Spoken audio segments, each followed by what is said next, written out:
రాష్ట్రంలో ప్రఖ్యాత విద్యా సంస్థ ఆర్సి రెడ్డి ఐఏఎస్ సర్కిల్లో దాదాపు 25 సంవత్సరాలుగా ప్రముఖ అధ్యాపకులుగా ఉన్నారు. మీరు అందరికీ సుపరిచితులు. మా కార్యక్రమం ఇచ్చేసినందుకు చాలా సంతోషం. అయితే ముందుగా మీరు జనరల్ స్టడీస్లో కొంత పార్ట్ డీల్ చేస్తున్నారు ఫ్యాకల్టీగా. సైన్స్ అండ్ టెక్నాలజీ, ఫిజిక్స్ ఇవన్నీ కూడా చాలా అంశాలు మీరు డీల్ చేస్తున్నారు. సివిల్ సర్వీసెస్ గ్రూప్ 1, గ్రూప్ 2 ఈ 3 ఆస్పెక్ట్స్లో మీకు పూర్తి పట్టుంది. ఈ పరీక్ష విధానం మీద కానీ ఇంకో విధానం. ఈ 3 ఏరియాస్లో civils general studies, group 1, group 2 general studies వీటికి ప్రిపేర్ అయ్యే విద్యార్థులు ఇంకా మిగతా పరీక్షలు బిఎస్ఆర్బి కానీ, ఆర్ఆర్బి కానీ, ఒక స్టాఫ్ సెలక్షన్ కమిషన్ కానీ వేరే పరీక్షలు రాసే వాళ్ళు ఉంటారు. వాళ్ళకి ఏ విధంగా హెల్ప్ అవుతుంది ఈ సివిల్స్ గ్రూప్ 1, గ్రూప్ 2లో ఉన్న జనరల్ స్టడీస్? ఎన్ని రకాల పరీక్షలకి అవకాశంగా తీసుకోవచ్చు? ఇది చాలా మంచి ప్రశ్న. ఇది ప్రతి పోటీ పరీక్షలు, ముఖ్యంగా రాష్ట్ర స్థాయి పోటీ పరీక్షలు కానీ, జాతీయ స్థాయి పోటీ పరీక్షలు, తర్వాత కొన్ని ప్రభుత్వ ఏజెన్సీ నిర్వహించే పోటీ పరీక్షలు అన్నిటి యందు జనరల్ స్టడీస్ అనేటువంటిది ఒక అంతర్భాగం ఉంది. జనరల్ స్టడీస్ అనే పేపర్ లేకుండా ఏ పోటీ పరీక్ష అనేటువంటిది ఉండదు. అది మొట్టమొదటి అభ్యర్థి దాన్ని దృష్టిలో పెట్టుకోవాలి. అయితే జనరల్ స్టడీస్ అనే కాన్సెప్ట్ ఏదైతే ఉన్నది మనకు విదేశాల్లో వచ్చినటువంటిది. దాని నుండి తర్వాత మన భారతదేశ పరీక్ష విధానంలోకి తీసుకున్నాం మనం. అంటే ఒక అభ్యర్థికి ఉన్నటువంటి సామర్థ్యము ఏ అంశాలు ఎలా ఉన్నది అనే దాన్ని పరీక్షించేటువంటి పేపరే జనరల్ స్టడీస్. దాని పేరే జనరల్, అంటే సాధారణమైనటువంటి స్టడీస్, అధ్యయనము అని అర్థం.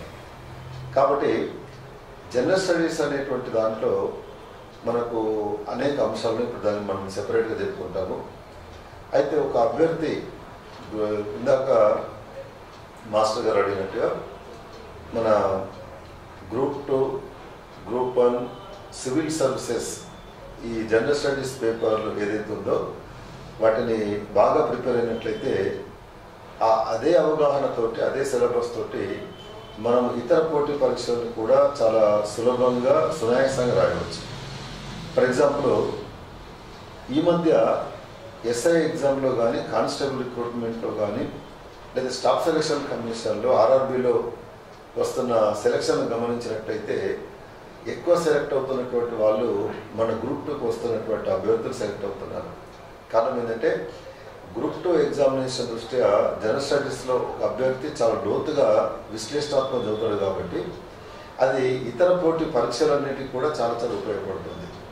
ఇప్పుడు గతంలో జరిగినటువంటి మన తెలంగాణ కానీ, ఏపీ ఎస్ఐ రిక్రూట్మెంట్, కానిస్టేబుల్ రిక్రూట్మెంట్లో కానీ, లేక ఇటీవల నిర్వహించినటువంటి రైల్వే రిక్రూట్మెంట్ బోర్డు కానీ, ప్రతి సంవత్సరం నిర్వహిస్తున్న స్టాఫ్ సెలక్షన్ కమిషన్ ఎగ్జామ్లో కూడా ఇదే జనరల్ స్టడీస్ నాలెడ్జ్ తోటి ఈ పేపర్ తోటి వాళ్ళు అక్కడ చాలామంది సెలెక్ట్ అవుతూ ఉంటారు.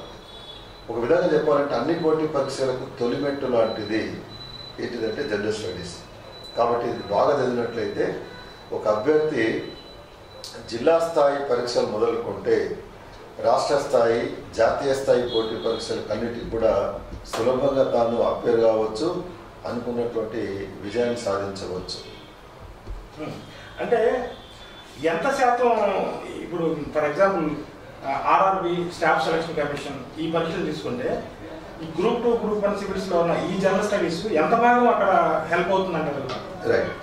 ఇది చాలా మంది స్టూడెంట్స్కి ఉండేటువంటి ఒక సందేహం ఏంటంటే ఒక్కొక్క పరీక్ష యొక్క స్థాయిని బట్టి జనరల్ స్టడీస్లో ఉన్న అంశాలను పొందుపరచడం జరిగింది. ఒకప్పుడు పోటీ పరీక్షలో జనరల్ స్టడీస్ అనేటువంటి కేవలం 6 అంశాలు ఉండేటువంటి: current affairs, mental ability, geography, history, general science and technology, తర్వాత ఈ మెంటల్ అబిలిటీ, ఇలాంటి కొన్ని అంశాలు ఉండేటువంటి. కానీ కాలక్రమంలో పోటీ పరీక్షలో వస్తున్నటువంటి మార్కుల ప్రకారంగా ఒక్కొక్క స్థాయిలో ఒక్కొక్క రకమైనటువంటి ఈ జనరల్ స్టడీస్లో అంశాలు చేర్చడం జరిగింది. కానీ ఇప్పుడు ఎలా ఉంది అంటే ప్రస్తుతం గత 4 సంవత్సరాల నుంచి పరిశీలించినట్లయితే గ్రూప్ 1లో కానీ గ్రూప్ 2లో కానీ సివిల్ సర్వీసెస్ ఎగ్జామినేషన్లో ఏవైతే ఉన్నాయో పేపర్ల స్టాండర్డ్ వేస్తూ ఉన్నారు. కాబట్టి సివిల్ సర్వీసెస్ ప్రిపేర్ అయినటువంటి అభ్యర్థి ఆ నాలెడ్జ్ తోటి గ్రూప్ 1 గ్రూప్ 2 చాలా సునాయాసంగా తాను సెలెక్ట్ కావచ్చు. ఎందుకంటే ఆ లెవెల్ అక్కడ చదువుతూ ఉన్నాము, అదే అంశాలు ఇక్కడ ఇవ్వబడుతూ ఉన్నాయి.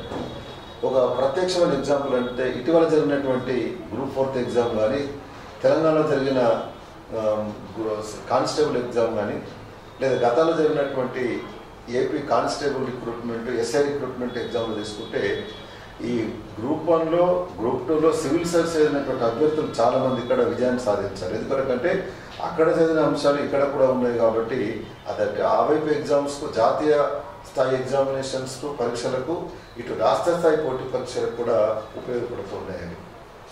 ప్రత్యేకించి గ్రూప్ 2 జనరల్ స్టడీస్ తీసుకుంటే గ్రూప్ 2లో మంచి పట్టు సంపాదించిన అభ్యర్థులు, గ్రూప్ 2 మొత్తం అన్ని వ్యాపారం నటులు జనరల్ స్టడీస్ గ్రూప్ 2 ప్రిపరేషన్ మీద మంచి పట్టు సాధించిన అభ్యర్థులు సివిల్స్ ప్రిలిమినరీ ఎగ్జామ్లో సైతం సక్సెస్ కావడం అనేది చాలా మంది ఎగ్జాంపుల్స్ నేను చూశాను. ఇది ఎలా సాధ్యం అవుతుంది? గ్రూప్ 2 అంత మంచి స్టాండర్డ్స్తో ప్రిపేర్ చేయబడింది సిలబస్, దాని మీద చెప్తారా? రైట్, చెప్తాను తప్పకుండా. అయితే గ్రూప్ 2 అనేటువంటి మన తెలంగాణలో కానీ ఏపీలో ఉన్నటువంటి గ్రూప్ 2 జనరల్ స్టడీస్ పేపర్లో దాదాపుగా కొన్ని అంశాలు తప్ప మిగతా అంశాలన్నీ కూడా ఒకే రకంగా ఉన్నాయి. Current affairs, general science, science and technology, mental ability, geography, పర్యావరణ సమస్యలు, విపత్తు నిర్వహణ, పాలిటీ, ఎకానమీ, ఇండియన్ హిస్టరీ, ఇలాంటివి ఉన్నాయి. ఇక తెలంగాణ గ్రూప్ 2లోనేమో సోషాలజీ, హిస్టరీ అనేటువంటి అంశాలు పెట్టారు. మన ఏపీ గ్రూప్ 2లోనేమో విభజనాంతరం వచ్చిన సమస్యలు పెట్టారు. ఈ 2-3 అంశాలు పక్క పెడితే మిగతా అంశాలన్నీ కూడా ఏవైతే ఉన్నాయో అక్కడ ఇక్కడ ఒకే రకమైన సిలబస్ కలిగి ఉన్నాయి. కాబట్టి ఇక్కడ మన మాస్టర్ గారు చెప్పినట్టుగా గ్రూప్ 2 జనరల్ స్టడీస్ బాగా చదివినటువంటి అభ్యర్థి సివిల్ సర్వీసెస్లో కూడా సెలెక్ట్ అయ్యారు. 2013లో మన ఆర్సి రెడ్డికి కోచింగ్ వచ్చిన గ్రూప్ 2 బ్యాచ్ల్లో ఒక బ్యాచ్లో తెలుగు మీడియంలో కూడా గ్రూప్ 2 కోచింగ్ తీసుకున్న అభ్యర్థులు 10 మంది ప్రిలిమ్ సెలెక్ట్ అయితే, మెయిన్స్ చివరి సెలెక్షన్ వరకు వచ్చినట్లయితే 8 మంది సెలెక్ట్ అయ్యారు. ఎందుకలా సెలెక్ట్ అవుతున్నారు? గ్రూప్ 2లో కోచింగ్ తీసుకున్న అభ్యర్థికి అక్కడ దోహదపడుతున్న అంశాలు ఏంటంటే గ్రూప్ 2 లోపల ప్రతి అంశాన్ని చాలా లోతుగా విశ్లేషణాత్మకంగా చదువుతూ ఉన్నాం. ఇక్కడ జనరల్ స్టడీస్ కానీ మిగతా పేపర్లు కానీ ఎంత వీలైతే అంత పాయింట్ వైజ్ చదువుతూ ఉన్నాం.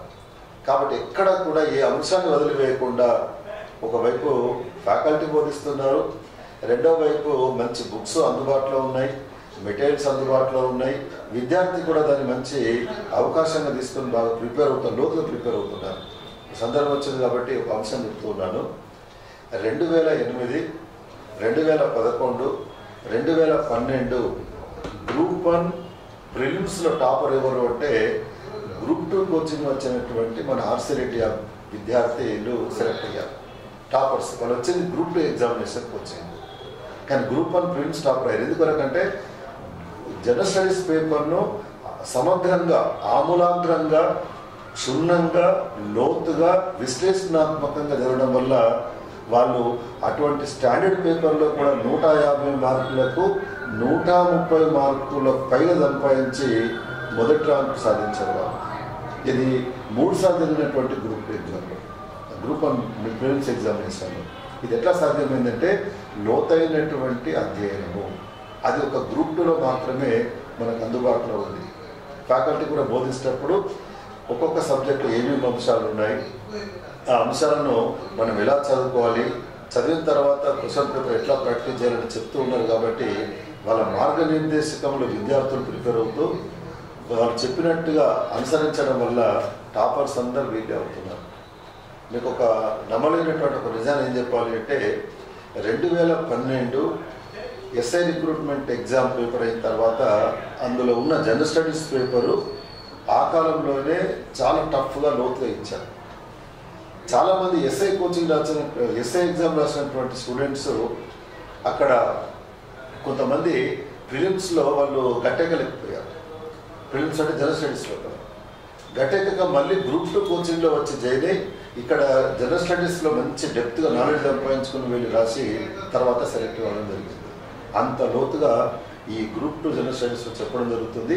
మిగతా పేపర్లు ఎదుర్కొన్నటువంటి సెకండ్ పేపరు, థర్డ్ పేపరు, తెలంగాణలో 4th పేపర్ కూడా ఉంది ఉద్యమ చరిత్ర. కాబట్టి అన్ని పేపర్లు ఎదుర్కొన్నటువంటి అంశాలు ఏవైతే ఉన్నాయో ఆ ఎగ్జామ్స్ అనే వాటికి చాలా చాలా దోహదపడుతూ ఉన్నాయి. కాబట్టి తప్పకుండా గ్రూప్ 2 కోచింగ్ తీసుకోవడం వల్ల బహుళ ప్రయోజనమైనటువంటి ఉద్యోగాల కొరకు మీరు పోటీ పరీక్షల కొరకు మీరు ఏది ప్రిపేర్ కావచ్చు, అందులో విజయాన్ని సాధించవచ్చు.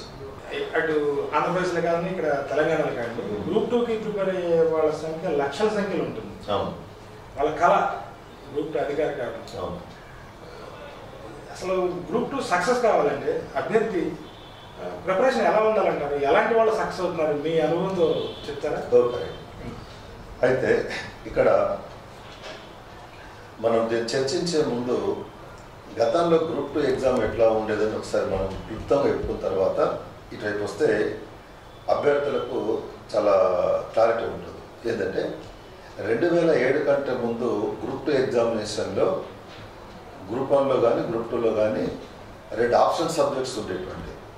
కానీ 2007లో ఏపీపీఎస్సీ వాళ్ళు ఈ ఆప్షన్ సబ్జెక్ట్స్ అనేటువంటి పద్ధతిని తొలగించి వేసి కామన్ సిలబస్ పద్ధతిని ప్రవేశపెట్టారు. ప్రవేశపెట్టిన తర్వాత డిగ్రీ లోపల BA, BCom, BSc, BTech, pharmacy ఇంకా ఏదైనా చదవచ్చు. వాళ్ళ డిగ్రీలో ఏది చదివినప్పటికీ కూడా గ్రూప్ 2లో ఉన్నటువంటి కామన్ సిలబస్ను బాగా చదివినట్లయితే వాళ్ళు సెలెక్ట్ కాగలుగుతారు. కాబట్టి ఇప్పుడు 2007 తర్వాత నుండి ఇప్పటి వరకు కూడా కామన్ సిలబస్ అనేటువంటిది అందుబాటులోకి వచ్చింది. అయితే ఇక్కడ ఒకటి గమనించాలంటే ఎటువంటి విద్యార్థులు ఎక్కువగా సెలెక్ట్ అవుతున్నారు, సెలెక్ట్ అవ్వడానికి అవకాశం ఉంది అంటే మనము డిగ్రీలో ఏమైనా చదవచ్చు. కాకపోతే ఇక్కడ ఒక విషయం చెప్పుకోవాలి ఏంటంటే BA చదివినటువంటి వాళ్ళకు BAలో economy, polity, public administration, history, geography ఇలాంటి కొన్ని సబ్జెక్ట్ అయిన వాళ్ళకు గ్రూప్ 2లో కొంత అది ఫిచ్చింగ్ అవుతుంది, అంటే వాళ్ళకి కొంత ఉపయోగపడుతుంది. అంత మాత్రాన మొత్తం ఉపయోగపడుతుంది అనలేదు. ఎందుకంటే కామన్ సిలబస్ కాబట్టి కామన్ సిలబస్ అందరూ చదవాల్సింది. అయితే ఈ కామన్ సిలబస్ అనే దాన్ని ప్రతి స్టూడెంట్ కూడా సమగ్రంగా అన్నీ చదవాల్సింది. అన్నిటి మీద సమానమైన దృష్టిని సమదృష్టిలో చదవాలి. సమదృష్టిలో చదువుతూ మనము ఆ సిలబస్ ప్రకారంగా బుక్స్ తీసుకొని మెటీరియల్ తీసుకొని మనం జాగ్రత్తగా ప్రిపేర్ కావాలి. ఆ ప్రిపరేషన్ ఎట్లా ఉండాలి అంటే మనము గ్రూప్ 2 రాద్దాము అని అనుకున్న రోజు నుండి ఎగ్జామ్ అయిపోయేంత వరకు ఎక్కడ కూడా ఎటువంటి ఆటంకాలు లేకుండా నిరంతరంగా దాన్ని కొనసాగించాలి. తర్వాత విద్యార్థులు ఎవరైనా సరే నేను సైన్స్ బ్యాక్గ్రౌండ్ గ్రూప్ 2లో ఉన్నంత ఆర్ట్స్ కాబట్టి నేను చేయగలుగుతానో లేదో అనే సందేహము పెట్టుకోకూడదు. అలాగే BA చదివిన వాళ్ళు, BCom చదివినటువంటి వాళ్ళకు జనరల్ స్టడీస్ లోపల mental ability, general science, science and technology అవి మేము చేయగలుగుతామో లేదనేటువంటి లోపల ఇటువంటి శంక అంటే అనుమానం ఉండదు. నేను చేయగలుగుతాను, చేస్తానని నమ్మకంతో ముందుకు వెళ్ళాలి. ఇప్పుడు గతంలో జరిగినటువంటి గ్రూప్ 2 ఎగ్జామినేషన్ తుది ఫలితాలను చూసినట్లయితే ఫలాని సబ్జెక్ట్ చదివిన వాళ్ళే సెలెక్ట్ అయ్యడం లేదు. ఎవరైతే అన్ని సబ్జెక్టుల మీద అన్ని పేపర్ల మీద సమానమైన దృష్టిని పెట్టారో వాళ్ళు మాత్రమే సెలెక్ట్ అవుతున్నారు.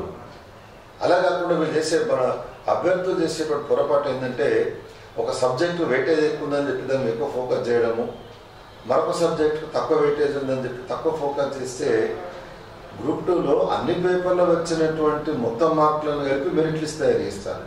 మరి ఆ మెరిట్ లిస్ట్లో మనం ఉండాలి అంటే అన్ని పేపర్ల లోపల మంచి మార్కులు రావాలి. కాబట్టి అన్ని పేపర్ల మీద సమానమైన దృష్టిని కేంద్రీకరించాలి. అటువంటి అభ్యర్థులే సెలెక్ట్ అవుతారు. లేకపోతే ఒక పేపర్లో బాగా చదివి ఇంకో పేపర్లో దాన్ని సరే చదవలేనట్లయితే ఆ పేపర్ తక్కువ వచ్చే ఒక పేపర్ బాగా వచ్చాయనుకోండి, అప్పుడు మెరిట్ లిస్ట్లో రావడానికి అవకాశం ఉండదు. యావరేజ్గా 150 మార్కులు ఉన్నాయి. యావరేజ్గా ప్రతి పేపర్లో నేను ఒక 100 మార్కులు సంపాదించుకుంటాను అని ఒక నిర్ణయం తీసుకొని ప్రిపేర్ అయ్యారనుకోండి, తప్పనిసరిగా వాళ్ళు ర్యాంక్ సెలెక్ట్ అవ్వడానికి అవకాశం ఉంది. కాబట్టి అటువంటి విద్యార్థులు ఎక్కువ మంది సెలెక్ట్ అవుతున్నారు. తర్వాత రెండవది ఏంటంటే మనం కోచింగ్ ప్రిపేర్ అవుతున్నప్పుడు ఆ ప్రిపరేషన్ లోపల మనలో ఏమైనా లోపాలు ఉన్నాయా, లోపాలు ఉంటే వాటి ఎట్లా సవరించుకోవాలి అనే దానికి సరైన మార్గనిర్దేశకం తీసుకోవాలి.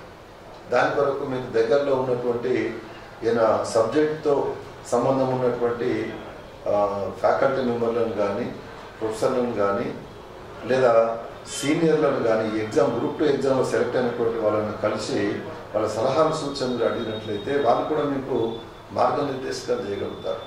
దానివల్ల మనలో ఉన్న తప్పులను మనము గుర్తించి ఆ తప్పులను సరిదిద్దుకొని సరైన మార్గాన్ని ముందుకు పెడితే తప్పకుండా మనం అనుకున్న గ్రూప్ 2 ఎగ్జామినేషన్లో మంచి విజయాన్ని మనం పొందవచ్చు. ఆ తర్వాత గ్రూప్ 2కి ప్రిపేర్ అవుతూనే గ్రూప్ 1లో కూడా సక్సెస్ కావాలన్న కోరిక చాలా మందికి ఉంటుంది. యాక్చువల్గా చెప్పాలంటే దాదాపు majority percent group 2, group 1 syllabus కామన్గా ఉంది, కొంత భాగం మినహాయించి. అది ఎలా అంటారు? గ్రూప్ 2 ప్రిపేర్ అవుతూనే గ్రూప్ 1 కూడా. మన హరిచక్రవర్తి గారు అడిగినటువంటి ప్రశ్న చాలామంది గ్రూప్ 2 వాళ్ళను వేధించేటువంటి సమస్య. అదొక సమస్య ప్రశ్న. ఎందుకంటే చాలామంది గ్రూప్ 2 అవుతున్నట్టు స్టూడెంట్స్ అప్పుడప్పుడు అడుగుతూ ఉంటారు, ఏమని, సార్ గ్రూప్ 2 ప్రిపేర్ అవుతున్నాము, దీంతో గ్రూప్ 1 రాసుకోవచ్చా, దీనికి తేడా ఏముంటుంది అనేటువంటిది.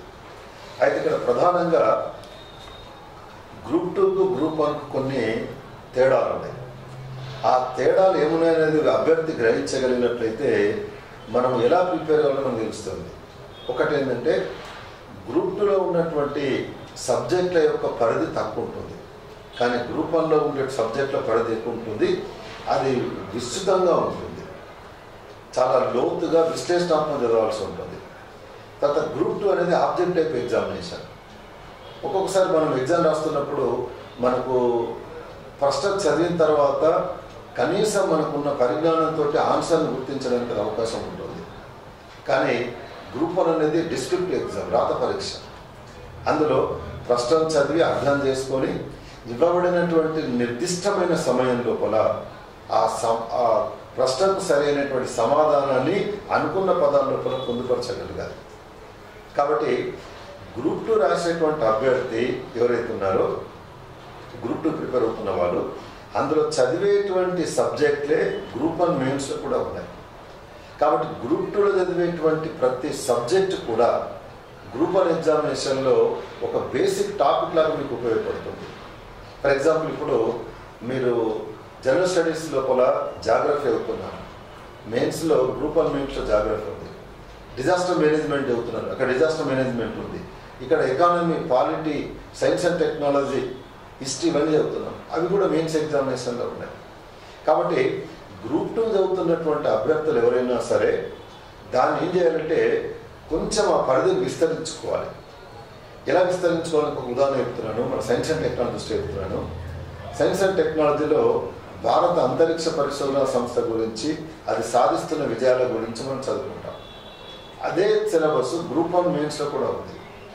అక్కడ ఈ గ్రూప్ 2లో ఉన్న సిలబస్తో పాటుగా అక్కడ అదే చాప్టర్ ఎలా చదువుకోవాలంటే, మన భారత అంతరిక్ష పరిశోధన సంస్థ సాధిస్తున్నటువంటి విజయాల గురించి చదువుతూనే అందులో ఎదురవుతున్న సమస్యలు ఏమున్నాయి, మన అంతరిక్ష విజ్ఞానం అనే దాన్ని ఉపయోగించి దేశము ఏ రంగాలు అభివృద్ధి అవుతున్నది, ఇతర దేశాలతో పోల్చినప్పుడు ఏ రంగాలు అభివృద్ధి చెందింది, ఇంకా చెందాల్సింది ఏమున్నది, చెందాలంటే తాను చేయాల్సిన పనులు ఏమున్నాయి, అవరోధాలు ఏమేమి ఎదురవుతున్నాయి, ఈ అవరోధాలను అధిగమించడానికి మనము ఎటువంటి పద్ధతులను అవలంబించాలి, ఇలా విశ్లేషణాత్మక చదవాలి. బైహెర్ట్ చేసినట్టే చదవకూడదు. చాలామంది విద్యార్థులు ఏం చేస్తారంటే గ్రూప్ 2లో కానీ లేక కింది స్థాయి ఎగ్జామినేషన్లో ఒక అంశాన్ని బైహెర్ట్ చేసినట్టుగా బట్టి పట్టని చదువుతారు. అది బైహెర్ట్ అనేటువంటిదే సరైనటువంటి పద్ధతి కాదు. అలాంటిది గ్రూప్ 1లో బైహెర్ట్ చేయడం అనేటువంటి సాధ్యపడదు, చేయకూడదు కూడా, సరైన పద్ధతి కూడా కాదు. ఏ సబ్జెక్ట్ అయినా సరే మనం ఏం చేయాలంటే సబ్జెక్టు మొత్తాన్ని చదివి అందులో కొన్ని ఇంపార్టెంట్ క్వశ్చన్స్ మనం తయారు చేసుకొని దానికి సరైన సమాధానం రాసుకొని ప్రయత్నం చేయాలి. కానీ బిట్ వైజ్గా చదువుతాను, బైహెర్ట్ చేస్తాను అనేటువంటిది అక్కడే ఉండదు. ఫర్ ఎగ్జాంపుల్, మొన్న ఏపీ గ్రూప్ 1 ఎగ్జామినేషన్లో సైన్స్ అండ్ టెక్నాలజీ లోపల మనం చెప్పుకున్న అంతరిక్ష విజ్ఞానం మీద క్వశ్చన్ ఇచ్చాడు. ఏమిచ్చాడంటే పిఎస్ఎల్వి జిఎస్ఎల్వి రాకెట్ల మధ్య గల తేడాలు రాయండి అన్నాడు. అది ఏ స్టూడెంట్ రాయగలుగుతాడు అంటే పిఎస్ఎల్వి రాకెట్లు జిఎస్ఎల్వి రాకెట్ల గురించి సమగ్రమైన సమాచారం తెలిసిన వాడు ఆ ఇవ్వబడిన సమయం లోపల ఆ పరీక్షలో ఎంతైతే మనకు సమయం ఉంటుందో ఆ సమయం లోపల ఇంపార్టెంట్ పాయింట్స్ మనం పొందుపరచాలంటే ఆ వ్యక్తి దాన్ని సమగ్రంగా చదివి ఉండాలి, అప్పుడే రాయగలుగుతాడు. కాబట్టి గ్రూప్ 2లోనేమో ఒక నియమితమైన పరిధి ఉంది ప్రతి చాప్టర్కు, కానీ అదే గ్రూప్ 1లోకి వచ్చినట్లయితే విశ్లేషణాత్మకంగా రాయాలి.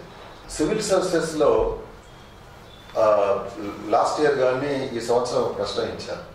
ఏమనంటే భారతదేశము అణుశక్తి రంగంలో సాధించినటువంటి విజయాల గురించి చర్చించి ఇందులో ఉన్నటువంటి సమస్యలను వాస్తవాలను రాయండి అని క్వశ్చన్ ఇచ్చాడు. మనము మామూలుగా గ్రూప్ 2లో ఏం చదువుకుంటాం, సైన్స్ అండ్ టెక్నాలజీ అణుశక్తి విషయానికి సంబంధించి భారతదేశము ఎక్కడెక్కడ అణు రియాక్టర్ నిర్మించింది, ఎక్కడ అణుపాట పరీక్ష నిర్వహించింది, భారత జల ప్లాంట్లు ఎక్కడ ఉన్నాయి, ఇటువంటి వాటి గురించి మనం చదువుకుంటాం. కానీ అదే గ్రూప్ 1 మెయిన్స్లో కానీ సివిల్ సర్వీస్ మెయిన్స్ ఎట్లా ఉంటుందంటే దాన్ని విస్తృతంగా చదువుకోవాలి. అంటే మన భారతదేశము అణుశక్తి రంగంలో సాధించిన విజయాలు ఎట్లా ఉన్నాయి, అందులో వాస్తవాలు ఎట్లా ఉన్నాయి, తర్వాత భయాలు ఎట్లా ఉన్నాయి. అంటే అణుశక్తి అనగానే ప్రపంచంలో చాలామంది ప్రజలు భయపడుతూ ఉంటారు, అణుశక్తి వినియోగాన్ని వ్యతిరేకిస్తూ ఉంటారు. కాబట్టి ఒక అభ్యర్థి అనేవాడు గ్రూప్ 2 చదువుకున్నటువంటి వాడు ఫ్యాక్ట్స్ బాగా చదువుతాడు. కానీ అదే గ్రూప్ 1 మెయిన్స్ కానీ సివిల్ సర్వీస్ మెయిన్స్కి వచ్చినట్లయితే ఫ్యాక్ట్స్తో పాటుగా దాన్ని విశ్లేషణాత్మకంగా అనలిటికల్గా చదువుకోవాలి. 2013 సివిల్ సర్వీస్ ఎగ్జామినేషన్లో మెయిన్స్ ఎగ్జామినేషన్లో ప్రశ్న ఇచ్చాడు. ఒక జిల్లా కలెక్టర్గా ఒక విపత్తు సంభవించినప్పుడు నీవు తీసుకునే చర్యల గురించి రాయమని అన్నాడు. అంటే డైరెక్ట్ ఎక్కడ ఉండదు అది. దాని విపత్తు నిర్వహణ చేసేటప్పుడు మనము విపత్తు అంటే ఏంటిది, విపత్తు ఎన్ని రకాలుగా ఉంటాయి, అవి జరగడానికి విపత్తులను ఎలా తెలుసుకోవచ్చు, విపత్తులు వస్తాయని తెలిసిన తర్వాత తీసుకున్న చర్యలు ఏంటిది, విపత్తు జరిగిన తర్వాత తీసుకున్న చర్యలు ఏంటిది, ఎవరికి ఏ అధికారాలు ఉంటాయి అందులో, ఇవన్నీ సమగ్రంగా తెలిసినటువంటి అభ్యర్థి రాయగలుగుతాడు. కాబట్టి ప్రిపేర్ అయ్యేటప్పుడు మనం ఏం చేయాలంటే గ్రూప్ 2 ప్రిపేర్ అవ్వాలి ఎవరైనా సరే, మీరు బాగా ఫ్యాక్ట్స్ చదువుతారు, బేసిక్స్ పాయింట్స్ బాగా చదువుతారు, కాన్సెప్ట్స్ బాగా చదువుతారు. మీరు ఈ కాన్సెప్ట్స్ కానీ బేసిక్స్ ఫ్యాక్ట్స్ ఏవైతే ఉన్నాయో గ్రూప్ 1 మెయిన్స్లో సివిల్ సర్వీసెస్లో మీరు అద్భుతంగా వాడుకోవచ్చు, చాలా మంచి మార్క్స్ కూడా స్కోర్ చేయవచ్చు అక్కడ. కాబట్టి ఇది ఈ గ్రూప్ 2 ప్రిపేర్ అయ్యే వాళ్ళు ఈ విషయాన్ని ఇప్పుడు నేను చెప్పిన విధంగా ప్రిపేర్ అయితే మీకు అసలు సెపరేట్గా దాన్ని ప్రిపేర్ కావాల్సిన అవసరం లేదు. గ్రూప్ 2 ప్రిపేర్ అవుతున్నప్పుడే సైమల్టేనియస్గా గ్రూప్ 1 వైపు కూడా వెళ్ళిపోవచ్చు, అంత ఈజీగా మీరు ప్రిపేర్ కావచ్చు. వ్యాసరూప ప్రశ్నలు రాయడం అనేది దానికి ఒక సపరేట్ ఫార్ములా. ఆబ్జెక్టివ్ అంటే మెమరీతో ఆన్సర్ చేయొచ్చు, వ్యాసరూపం అంటే పట్టు సాధించారు సబ్జెక్ట్ మీద. మెయిన్స్ అడిగేది మెయిన్స్ పాయింట్ ఆఫ్ వ్యూ. ఈ మెయిన్స్లో కాస్త మంచి మార్కులు సాధించాలంటే అభ్యర్థి చేయాల్సిన కసరత్తు ఎలాంటి ప్రిపరేషన్ ఉండాలి? రైట్, ఇక్కడ ఈ వ్యాసరూప ప్రశ్నల లోపల మనము ప్రిపేర్ అయ్యేటప్పుడు చాప్టర్ను ఒక సబ్జెక్ట్లో ఉన్న ప్రతి చాప్టర్ను సమగ్రంగా చదవాలి. ఎక్కడ కూడా సగం చదవడం కానీ లేకపోతే దాన్ని మధ్యలో వదిలేయమని చేయకూడదు. పూర్తిగా దానికి ఆకలింపు చేసుకోవాలి. ఆకలింపు చేసుకున్న తర్వాత వీలైనంత వరకు ఒకవేళ ఎవరైనా సొంతగా ప్రిపేర్ అయ్యాలంటే ప్రామాణికమైన పుస్తకాలను తీసుకొని ఆ పుస్తకాలను ప్రతిరోజు వస్తున్నటువంటి న్యూస్ పేపర్లు కానీ మ్యాగజైన్లో వస్తున్న అంశాలను క్రోడీకరించుకొని సొంత నోట్స్ తయారు చేసుకోవాలి. సొంత నోట్స్ తయారు చేసుకోవడం వల్ల ఏమవుతుంది అంటే ఆ అంశం మీద ఆ విద్యార్థికి పరిపూర్ణమైనటువంటి అవగాహన ఏర్పడుతుంది. For example science and technology విషయం తీసుకుంటే అణుశక్తి అని చెప్పుకున్నాం ఇందాక, లేక అంతరిక్ష విజ్ఞానమే ఉంది. అవి మన దగ్గర పుస్తకాలు ఉన్నాయి, చదువుతూ ఉంటాం. దాంతోపాటు ప్రతిరోజు ఆ రంగాల్లో వస్తున్నటువంటి అభివృద్ధి గురించి న్యూస్ పేపర్లో వస్తుంటాయి, మ్యాగజైన్లో ఇస్తూ ఉంటారు, లేకపోతే మన వార్తలు వినేటప్పుడు కూడా వింటూ ఉంటాం. వాటన్నిటిని సేకరించుకొని మనం ఒక నోట్స్ లాగా తయారు చేసుకోవాలి. నోట్స్ లాగా తయారు చేసుకున్నట్లయితే మనకు ప్రశ్న ఎలా వచ్చినా సరే దాన్ని రాయడానికి ఈజీగా ఉంటుంది. ఎందుకొరకు ఒక నోట్స్ తయారు చేసుకోవడానికి చాలా పుస్తకాలు రిఫర్ చేస్తాము, చాలా అంశాలు మనం చదువుతాం కాబట్టి విస్తృతమైన నాలెడ్జ్ అనేది కలుగుతుంది. ఇక తర్వాత ఎగ్జామినేషన్లో ఈ వ్యాసరూప ప్రశ్నలు రాసేటప్పుడు ఎలా రాయాలి అంటే మొట్టమొదటి ప్రశ్నలు జాగ్రత్తగా చదవాలి. చదివి దానికి సరిపోయేటువంటి పాయింట్స్ మాత్రమే ఇవ్వబడిన సమయం రాయగలగాలి. ఫర్ ఎగ్జాంపుల్గా మన గతంలో 2011 గ్రూప్ 1 మెయిన్స్ ఎగ్జామినేషన్లో అంతరిక్ష రంగంలో ఒక ప్రశ్న ఇచ్చాడు ఎగ్జామినర్. ఏమనంటే ఉపగ్రహం అనగా నిర్వచించుము, భారతదేశం ప్రయోగిస్తున్న ఉపగ్రహాల రకాలు రాయండి అన్నాడు. ఇది వ్యాసరూప ప్రశ్న. అప్పుడు ప్రశ్న చదివిన తర్వాత మనం మొట్టమొదటి ఏం చేయాలి, ఉపగ్రహము అనే పదానికి నిర్దిష్టమైన నిర్వచనం రాయాలి. ఆ నిర్వచనము ఎలా ఉండాలంటే మన సొంత భాషలో కాకుండా కనీసం ఉపగ్రహం అనే పదం వచ్చేట్టుగానే రాయగలగాలి. ఆ పదానికి ఆ అర్థానికి కొన్ని మార్పులు ఉంటాయి. కాబట్టి ఉపగ్రహం అనే పదం చిన్న పదంలాగా అనిపిస్తుంది, చాలామంది చదవరు కూడా. కానీ ఉపగ్రహం అంటే ఏంటిది, ఒక విశ్వంలో పెద్ద వస్తువు చుట్టూ తిరిగే చిన్న వస్తువును, పరిభ్రమించే చిన్న వస్తువును ఉపగ్రహం అంటారు అనేది ఉంటుంది. అది మొట్టమొదటి నిర్వచనం రాయాలి. రాసిన తర్వాత భారతదేశం ప్రయోగిస్తున్న ఉపగ్రహాల రకాలు రాయండి అన్నాడు. మన దేశం ఎన్నో ఉపగ్రహాలను ప్రయోగిస్తుంది. వాటి ప్రధానంగా రిమోట్ సెన్సింగ్ ఉపగ్రహాలు, తర్వాత ఇన్సాట్ ఉపగ్రహాలు అని చెప్పి 2 రకాలుగా వర్గీకరిస్తాం. వాటి మధ్యలో ఉండేటువంటి తేడాలను రాసుకుంటూ వెళ్ళాలి. కాబట్టి ఇది రాయాలి అంటే మొట్టమొదటి అంతరిక్ష విజ్ఞానం అనేది భారతదేశంలో ఎప్పుడు మొదలైంది, ఎలా అభివృద్ధి చెందుతూ వచ్చింది, భారతదేశం ఏ ఉపగ్రహాలను ప్రయోగిస్తూ ఉన్నది, ఆ ఉపగ్రహాల వల్ల భారతదేశానికి ఎలాంటి లాభం జరుగుతూ ఉన్నది, ఇవన్నిటి మనము చదువుతూ మనమే ఒక నోట్స్ తయారు చేసుకున్నట్లయితే చాలా సులభంగా మనం రాయగలుగుతాం. తర్వాత అనవసరమైనటువంటి పాయింట్ రాయకూడదు. అడిగింది ఉపగ్రహాల రకాలైతే ఒక ఉపగ్రహం గురించి 2 పేజీలు రాయడానికి ప్రయత్నం చేయకూడదు. అడిగినటువంటి క్వశ్చన్ బాగా చదివి దానికి సరైనటువంటి సమయాన్ని సరైనటువంటి సమాధానాన్ని నిర్దిష్టమైనటువంటి పాయింట్స్ కూడా రాయాలి. చాలామంది ఏం చేస్తారు, తెలిసిన ఆన్సర్కు 4 పేజీలు రాస్తారు, తెలియనటువంటి ఆన్సర్కి ఏమో సగం పేజీలో ముగించేస్తారు. అది అలా కరెక్ట్ కాదు. అది మనం చేయాల్సింది ఏంటంటే ప్రశ్న నిడివి ఎంత ఉంది, దాని నిడివిని ఆధారంగా చేసుకొని ఇవ్వబడిన సమయంలో పాయింట్స్ రాయగలుగుతామా లేదా, ఎస్ రాయాలి అనేటువంటి దాన్ని మనం నిర్ధారణ చేసుకున్న తర్వాత ఆ టైం లోపల రాసేసేయాలి. అంతేగాని అనవసరమైన పాయింట్స్ రాసి అసలైన పాయింట్స్ మనం వదిలేసేస్తే మార్కులు పడవు. కారణం ఏంటంటే ఆన్సర్ పేపర్లను దిద్దే కరెక్షన్ చేసేటువంటి ఎగ్జామినర్లకు స్కీమా వాల్యుయేషన్ ఇస్తారు. ఆ స్కీమా వాల్యుయేషన్ ప్రకారమే ఒక ప్రశ్నకు సమాధానంలో ఏమేమి అంశాలు ఉండాలి, ఏమేమి పాయింట్స్ రాయాలి, ఏ పాయింట్ రాస్తే ఎన్ని మార్కులు ఇవ్వరు అనేది వాళ్ళు చెప్తారు. కాబట్టి దాని ప్రకారంగానే మార్కులు ఇస్తారు. అందులో అభ్యర్థులు ఈ విషయం మీద చాలా జాగ్రత్త తీసుకుంటే బాగుంటుంది. ఫ్యాకల్టీగా సివిల్ సర్వీసెస్ గ్రూప్ 1, గ్రూప్ 2 ఈ అందరూ విద్యార్థులు దాదాపు 1000 మంది విద్యార్థులు మీరు అబ్జర్వ్ చేసుకుంటారు. సాధారణంగా క్వాలిఫై కాలేని వ్యక్తులు, అది సివిల్స్ కానివ్వండి, గ్రూప్ 1 కానివ్వండి, గ్రూప్ 2 కానివ్వండి, ఏ అంశాల వల్ల వాళ్ళు వెనకబడిపోతున్నారు, సక్సెస్కి దూరం అయ్యే వ్యక్తులు, వాళ్ళు చేసే పొరపాట్లు ప్రిపరేషన్ పరంగా అనుకోండి.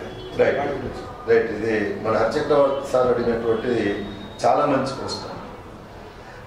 ఒక అభ్యర్థి గ్రూప్ 1 కానీ, గ్రూప్ 2 కానీ, సివిల్స్ కానీ, ఇంకా ఎగ్జామ్లు కావచ్చు, ఎందుకు సెలెక్ట్ కాలేకపోతారు అంటే దానికి కారణాలు ఏంటంటే, మొట్టమొదలు పోటీ పరీక్షలకు ప్రిపేర్ అయ్యేటువంటి అభ్యర్థులు ఏ పోటీ పరీక్ష ప్రిపేర్ అవుతున్నారో అందులో ఎన్ని పేపర్లు ఉన్నాయి, ఏ పేపర్లో ఏం సిలబస్ ఉన్నది అనే దాన్ని మొట్టమొదటి తెలుసుకోవాలి. కానీ చాలామంది ఏం చేస్తారు, ఆ సిలబస్ మీద అవగాహన కలిగించుకోక వాళ్ళు సరైన మార్గనిర్దేశకం లేకపోవడం వల్ల తమకు తోచిన పుస్తకాలు చదువుతూ ఉంటారు. కాబట్టి మొట్టమొదటి మన సిలబస్ మీద అవగాహన లేనప్పుడు ప్రిపరేషన్ మీద మనకు అవగాహన ఏర్పడదు. అది మొట్టమొదటి చేసేటువంటి తప్పు. కాబట్టి విద్యార్థి అనే వాళ్ళు ఏం చేయాలి అంటే, ఏ అభ్యర్థి అయినా సరే ఒక ఎగ్జామ్ రాయాలి అని అనుకున్నప్పుడు, సివిల్స్ రాయాలి అనుకుంటున్నాం, మొట్టమొదటి సివిల్ సర్వీసెస్లో ఉన్నటువంటి సిలబస్ ఏమేమి ఉన్నది, ఏ పేపర్లో ఏం సిలబస్ ఉంది అనే దాన్ని సమగ్రంగా చదివి దాని ఒక అవగాహనకు రావాలి. రెండో స్టెప్, ఆ సిలబస్ ప్రకారంగా సరి అయినటువంటి పుస్తకాలను, ప్రామాణికమైన పుస్తకాలను, మెటీరియల్ను కలెక్ట్ చేసుకోవాలి. కానీ చాలామంది ఏం చేస్తారు, ఆ పుస్తకాలను చదవక లేక ఆ మెటీరియల్ సమగ్రంగా చదవక ఏదో తమకు తోచినటువంటి పుస్తకాలను కానీ ఏదో ఇతర సలహా మీద చెప్పినటువంటి పుస్తకాలను తీసుకొని చదువుతారు. ఒక్కోసారి ఆ పుస్తకాలు మనకు ప్రిపరేషన్ పనికి రావచ్చు, లేక పనికి రాకపోవచ్చు కూడా. కాబట్టి మొట్టమొదటి సిలబస్ మీద అవగాహన ఉండాలి. రెండవది ఏంటిదంటే దానికి సంబంధించినటువంటి ప్రామాణికమైన పుస్తకాలను మనము సేకరించుకోవాలి. ఒక సబ్జెక్ట్కి సంబంధించి ఒక పుస్తకాన్ని మనం సెలెక్ట్ చేసుకున్నామంటే దాన్నే చదువుతూ ఉండాలి. కొత్తగా ఏదైనా ఇన్ఫర్మేషన్ వచ్చినట్లయితే దాన్ని జతగా చదువుకోవాలి తప్ప మళ్ళీ పుస్తకాన్ని పక్కకు పెట్టి ఇంకో పుస్తకాన్ని కొనుక్కొని చదువుకొని దాన్ని కొన్నది పక్కకు పెట్టి ఇంకో పుస్తకం చదువుకుంటే సబ్జెక్టు మీద అవగాహన ఏర్పడదు. ఇది కూడా చాలామంది చేసేటువంటి ఒక లోపం ఇది. ఇక మూడవది ఏంటంటే చాలామంది స్టూడెంట్స్ ఈ మన ప్రిపేర్ అయిన తర్వాత క్వశ్చన్స్ ప్రాక్టీస్ చేయరు.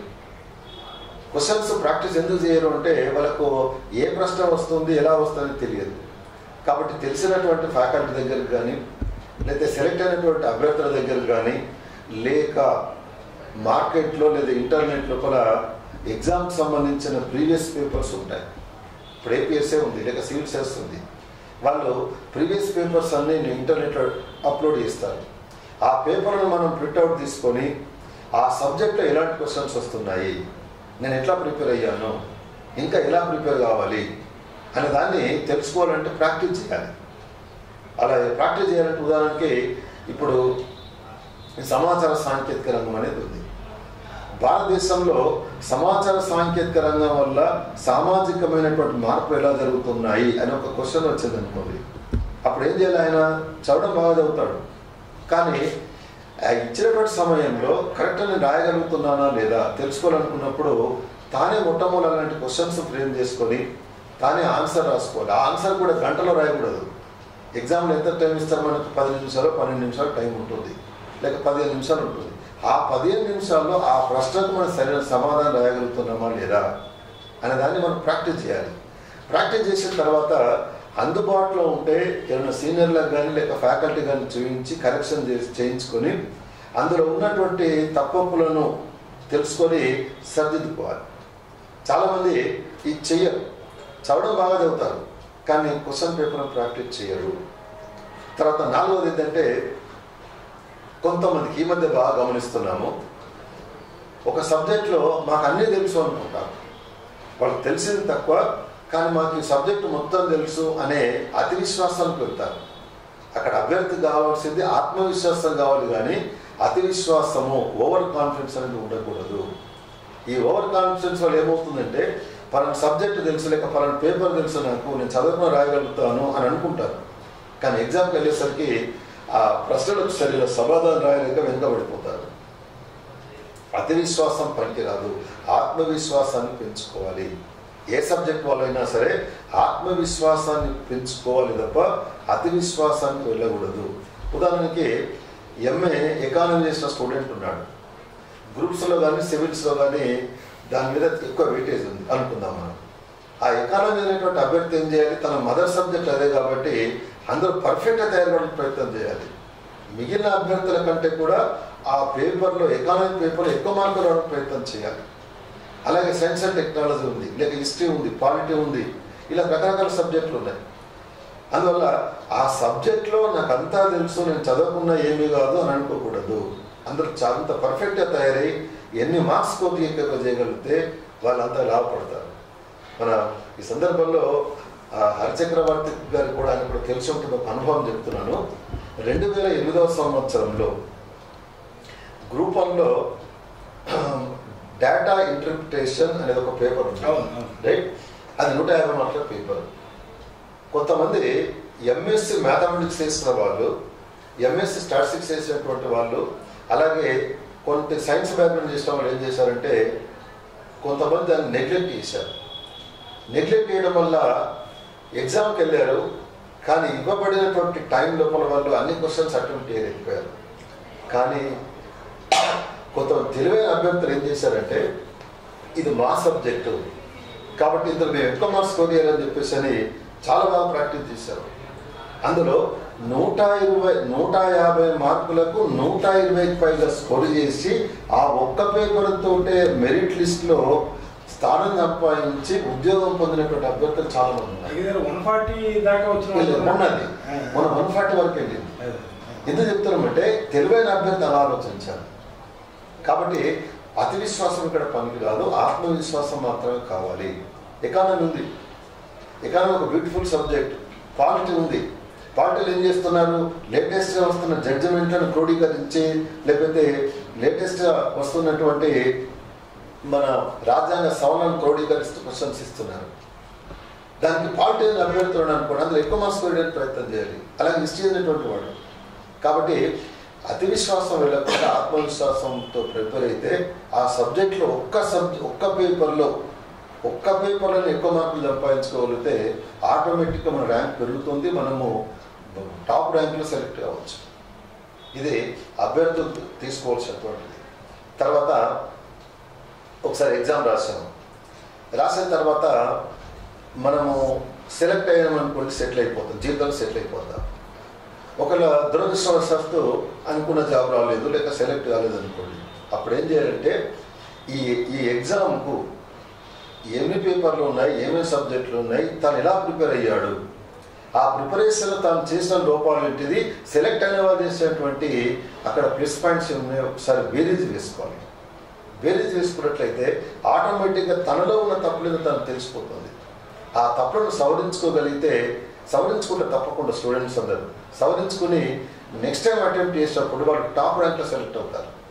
అంతేగాని తాము ఒకసారి ఒక ఎగ్జామ్ రాసి సెలెక్ట్ కాకుండా ఉంటే తనను తాను నిందించుకోవడం కానీ ఇతరులు నిందించే వాళ్ళ ప్రయోజనం లేదు.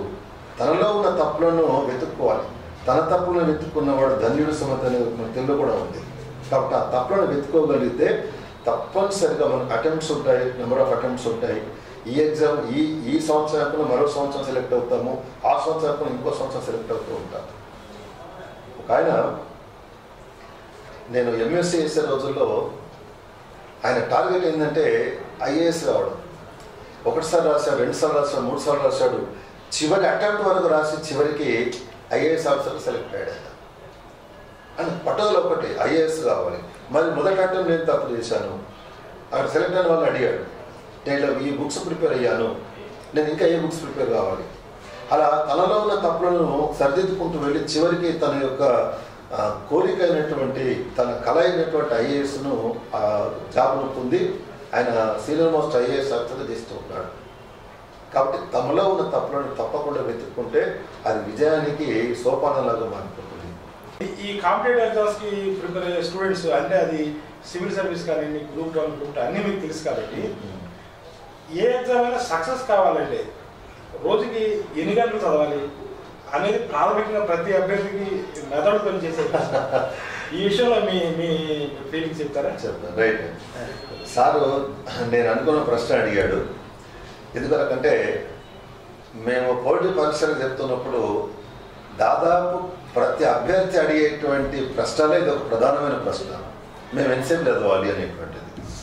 అయితే ఇక్కడ ఎంతసేపు చదవాలి అనే దానికి కొన్ని ఫ్యాక్టర్స్ ఉన్నాయి.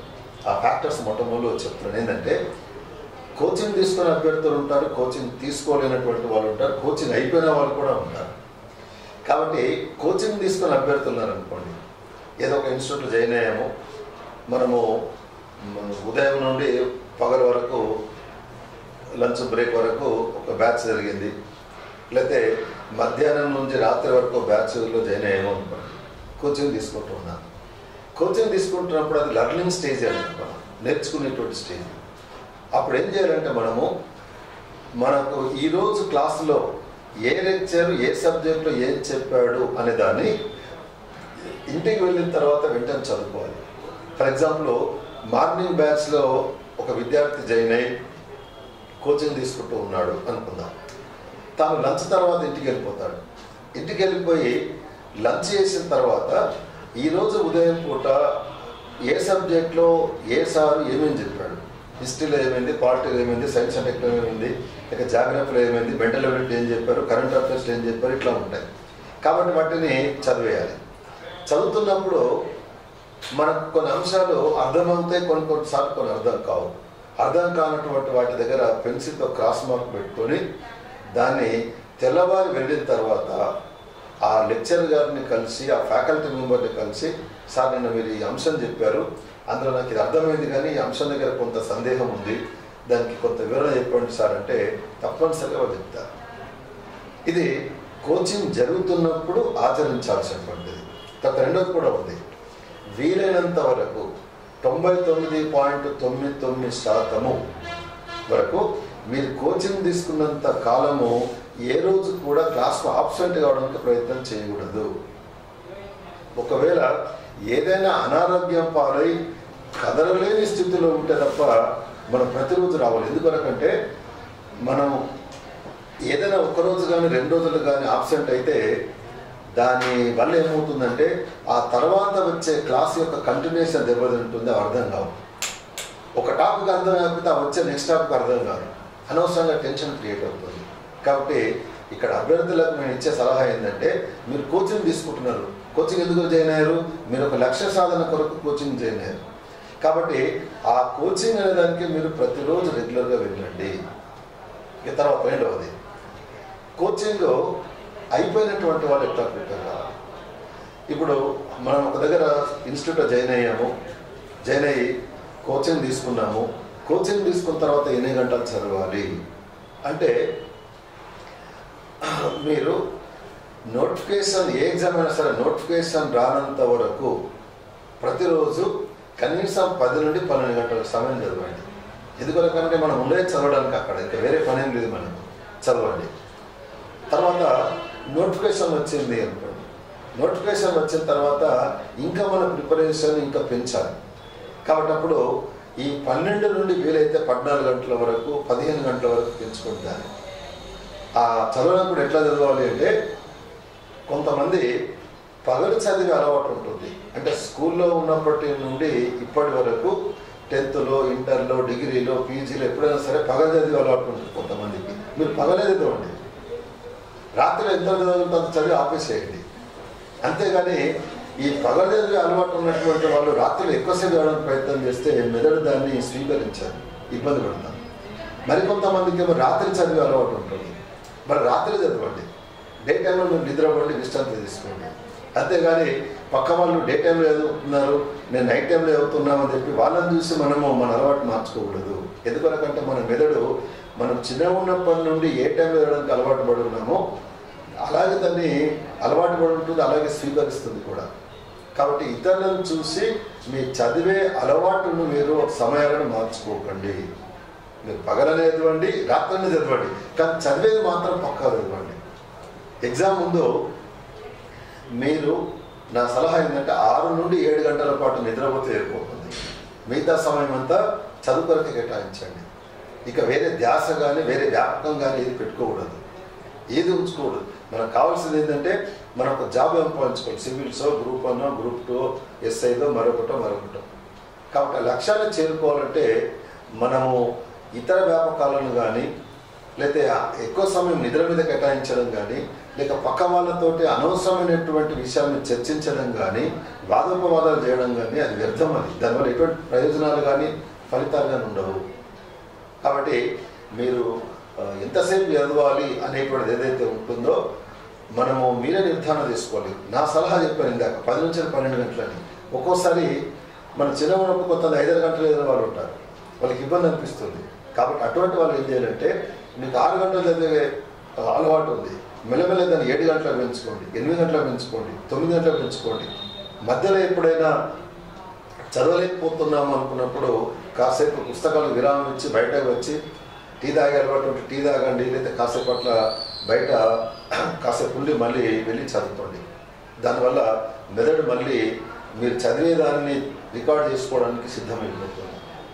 కాబట్టి చదవడము అనేది ఏదైతే ఉంటుందో నేను చెప్పిన టైంల ప్రకారంగా చదువుకోండి. కానీ చదివింది ఎంత అనేది కాదు, ఎంతకాలం చదివామనే దానికంటే కూడా చదివింది పక్కా చదివామా లేదా అనేది ఉండాలి. అంతేగాని మనం పుస్తకం ముందు పెట్టుకొని, మనము మొబైల్ ఫోన్ దగ్గర పెట్టుకొని ఇటు పుస్తకం మీద కాన్సన్ట్రేట్ చేయక అటు మొబైల్ ఫోన్ మీద కాన్సన్ట్రేట్ చేయక చాలామంది టైం అంతా వ్యర్థం చేసుకుంటుంటారు. అది సరైనది కాదు. అది మీరు ప్రిపేర్ అవుతున్నంత కాలము మొబైల్ ఫోన్ విశ్రాంతిని ఇవ్వండి. వీలైతే స్విచ్ ఆఫ్ చేసి పక్క పెట్టేసేయండి. మీరు ఎగ్జామ్ అయిన తర్వాత దాన్ని ఆన్ చేసుకోండి. ఎందుకంటే మొబైల్ ఫోన్ అనేది మన ఏకాగ్రతను దెబ్బతీస్తూ ఉన్నది. తర్వాత ఓవర్గా కూడా చదవకూడదు. అంటే ఇప్పుడు కొంతమంది ఉంటారు, వాళ్ళు 5-6 గంటలే కాదు, నేను 3 గంటలే పడుకుంటాను, 4 గంటలే పడుకుంటాను, మిగతా టైం అంతా అవుతానంటారు. ఓవర్గా చదవడానికి వల్ల, మితిమీరి చదవడం వల్ల మెదడు దాన్ని స్వీకరించదు. దానివల్ల కూడా ఏం ప్రయోజనం ఉండదు. అందుకని కింద చెప్పింది, మీరు చదివింది పక్కా చదవండి, కానీ నేను 24 గంటల్లో నేను 20 గంటలు చదువుతాను అనేది కరెక్ట్ కాదు. అది ఇది చాలామంది పిల్లలు స్టూడెంట్స్ మమ్మల్ని అడిగేటువంటి క్వశ్చన్. మీరు ఇంకోటి కూడా ఉంది, గ్రామాల్లో ఉన్న వాళ్ళు గ్రామాల్లో చదువుకోండి, పట్టణాల్లో ఉండేవాళ్ళు ఇక్కడ చదువుకోండి, హాస్టల్ ఉన్న హాస్టల్లో చదువుకోండి. ఒకవేళ మనం ఉండే ఏరియా లోపల ఏదైనా డిస్టర్బెన్స్గా ఉన్నది అంటే స్టడీ హాల్స్కి వెళ్ళి చదువుకోండి. లేదా మన గ్రామీణ ప్రాంతాల్లో ఒక గ్రామం నుండి కొంతమంది స్టూడెంట్స్ గ్రూప్ 2 ప్రిపేర్ అవుతున్నారు, లేక ఎస్ఐ ప్రిపేర్ అవుతున్నారు, సివిల్స్ ప్రిపేర్ అవుతున్నారు అనుకోండి. అక్కడనే ఒక గ్రామంలో ఒక మంచి రూమ్ని అద్దె తీసుకునో లేక మిత్రులది ఉంటేనో అక్కడ అందరు కంబైన్ స్టడీ చేయండి. అప్పుడు మనకు తెలిసిన విషయాలు మన మిత్రులు చెప్తాము, వాళ్ళ దగ్గర ఉన్నటువంటి సబ్జెక్ట్ విషయాలు మనం నేర్చుకుంటాం. కాబట్టి ప్రిపరేషన్ బాగుంటుంది. రెండవది, పుస్తకాలు డిఫరెంట్ బుక్స్ కానీ మెటీరియల్స్ కానీ అందుబాటులో ఉంటాయి. తర్వాత మన సమయం వృధా కాదు అక్కడ. ఇది ఆయా అభ్యర్థులు మీకున్న వెసులుబాటును బట్టి నిర్ణయం తీసుకోవడం బాగుంటుంది. ఇప్పుడు గ్రూప్ 2లో మీరు టీచ్ చేసే అంశాలు వాటి గురించి చెప్తారు. వాటిలో మ్యాక్సిమం మార్క్స్ స్కోర్ చేయడం ఎలా? రైట్. నేను జనరల్ స్టడీస్ లోపల physical science, science and technology అనేది చెప్తూ ఉంటాను. అయితే ఈ జనరల్ సైన్స్ అనగానే ఫిజికల్ సైన్స్, బయాలజికల్ సైన్స్ ఉంటుంది. ఫిజికల్ సైన్స్లో ఫిజిక్స్, కెమిస్ట్రీ కవర్ అవుతాయి. బయాలజికల్ సైన్స్లో బాటనీ, జువాలజీ కవర్ అవుతాయి. నేను టీచ్ చేసేటువంటిది ఈ ఫిజికల్ సైన్స్ కాబట్టి దాని గురించి చెప్తూ ఉన్నాను. ఈ ఎక్కువగా అనువర్తనాలు కలిగినటువంటి సబ్జెక్ట్ ఏంటంటే ఫిజిక్స్. ఇప్పుడు న్యూటన్ గమన నియమాలు ఉంది, దానికి అనేకమైన అనువర్తనాలు ఉంటాయి. ఎగ్జామినేషన్ ఏం చేస్తారు, అనువర్తనాల మీద క్వశ్చన్స్ ఇస్తారు. 2011లో గ్రూప్ 2లో క్వశ్చన్ ఇచ్చాడు, ఆకాశంలో పక్షి వేయడంలో ఇవిడి ఉన్నటువంటి న్యూటన్ గమనీయం ఏంటిది అనేది. అది న్యూటన్ 3వ గమనీయం. 2008లో సివిల్ సర్వీసెస్లో కూడా ప్రిలిమినరీ ఎగ్జామినేషన్లో న్యూటన్ గమనీయం అనేది ఇచ్చాడు.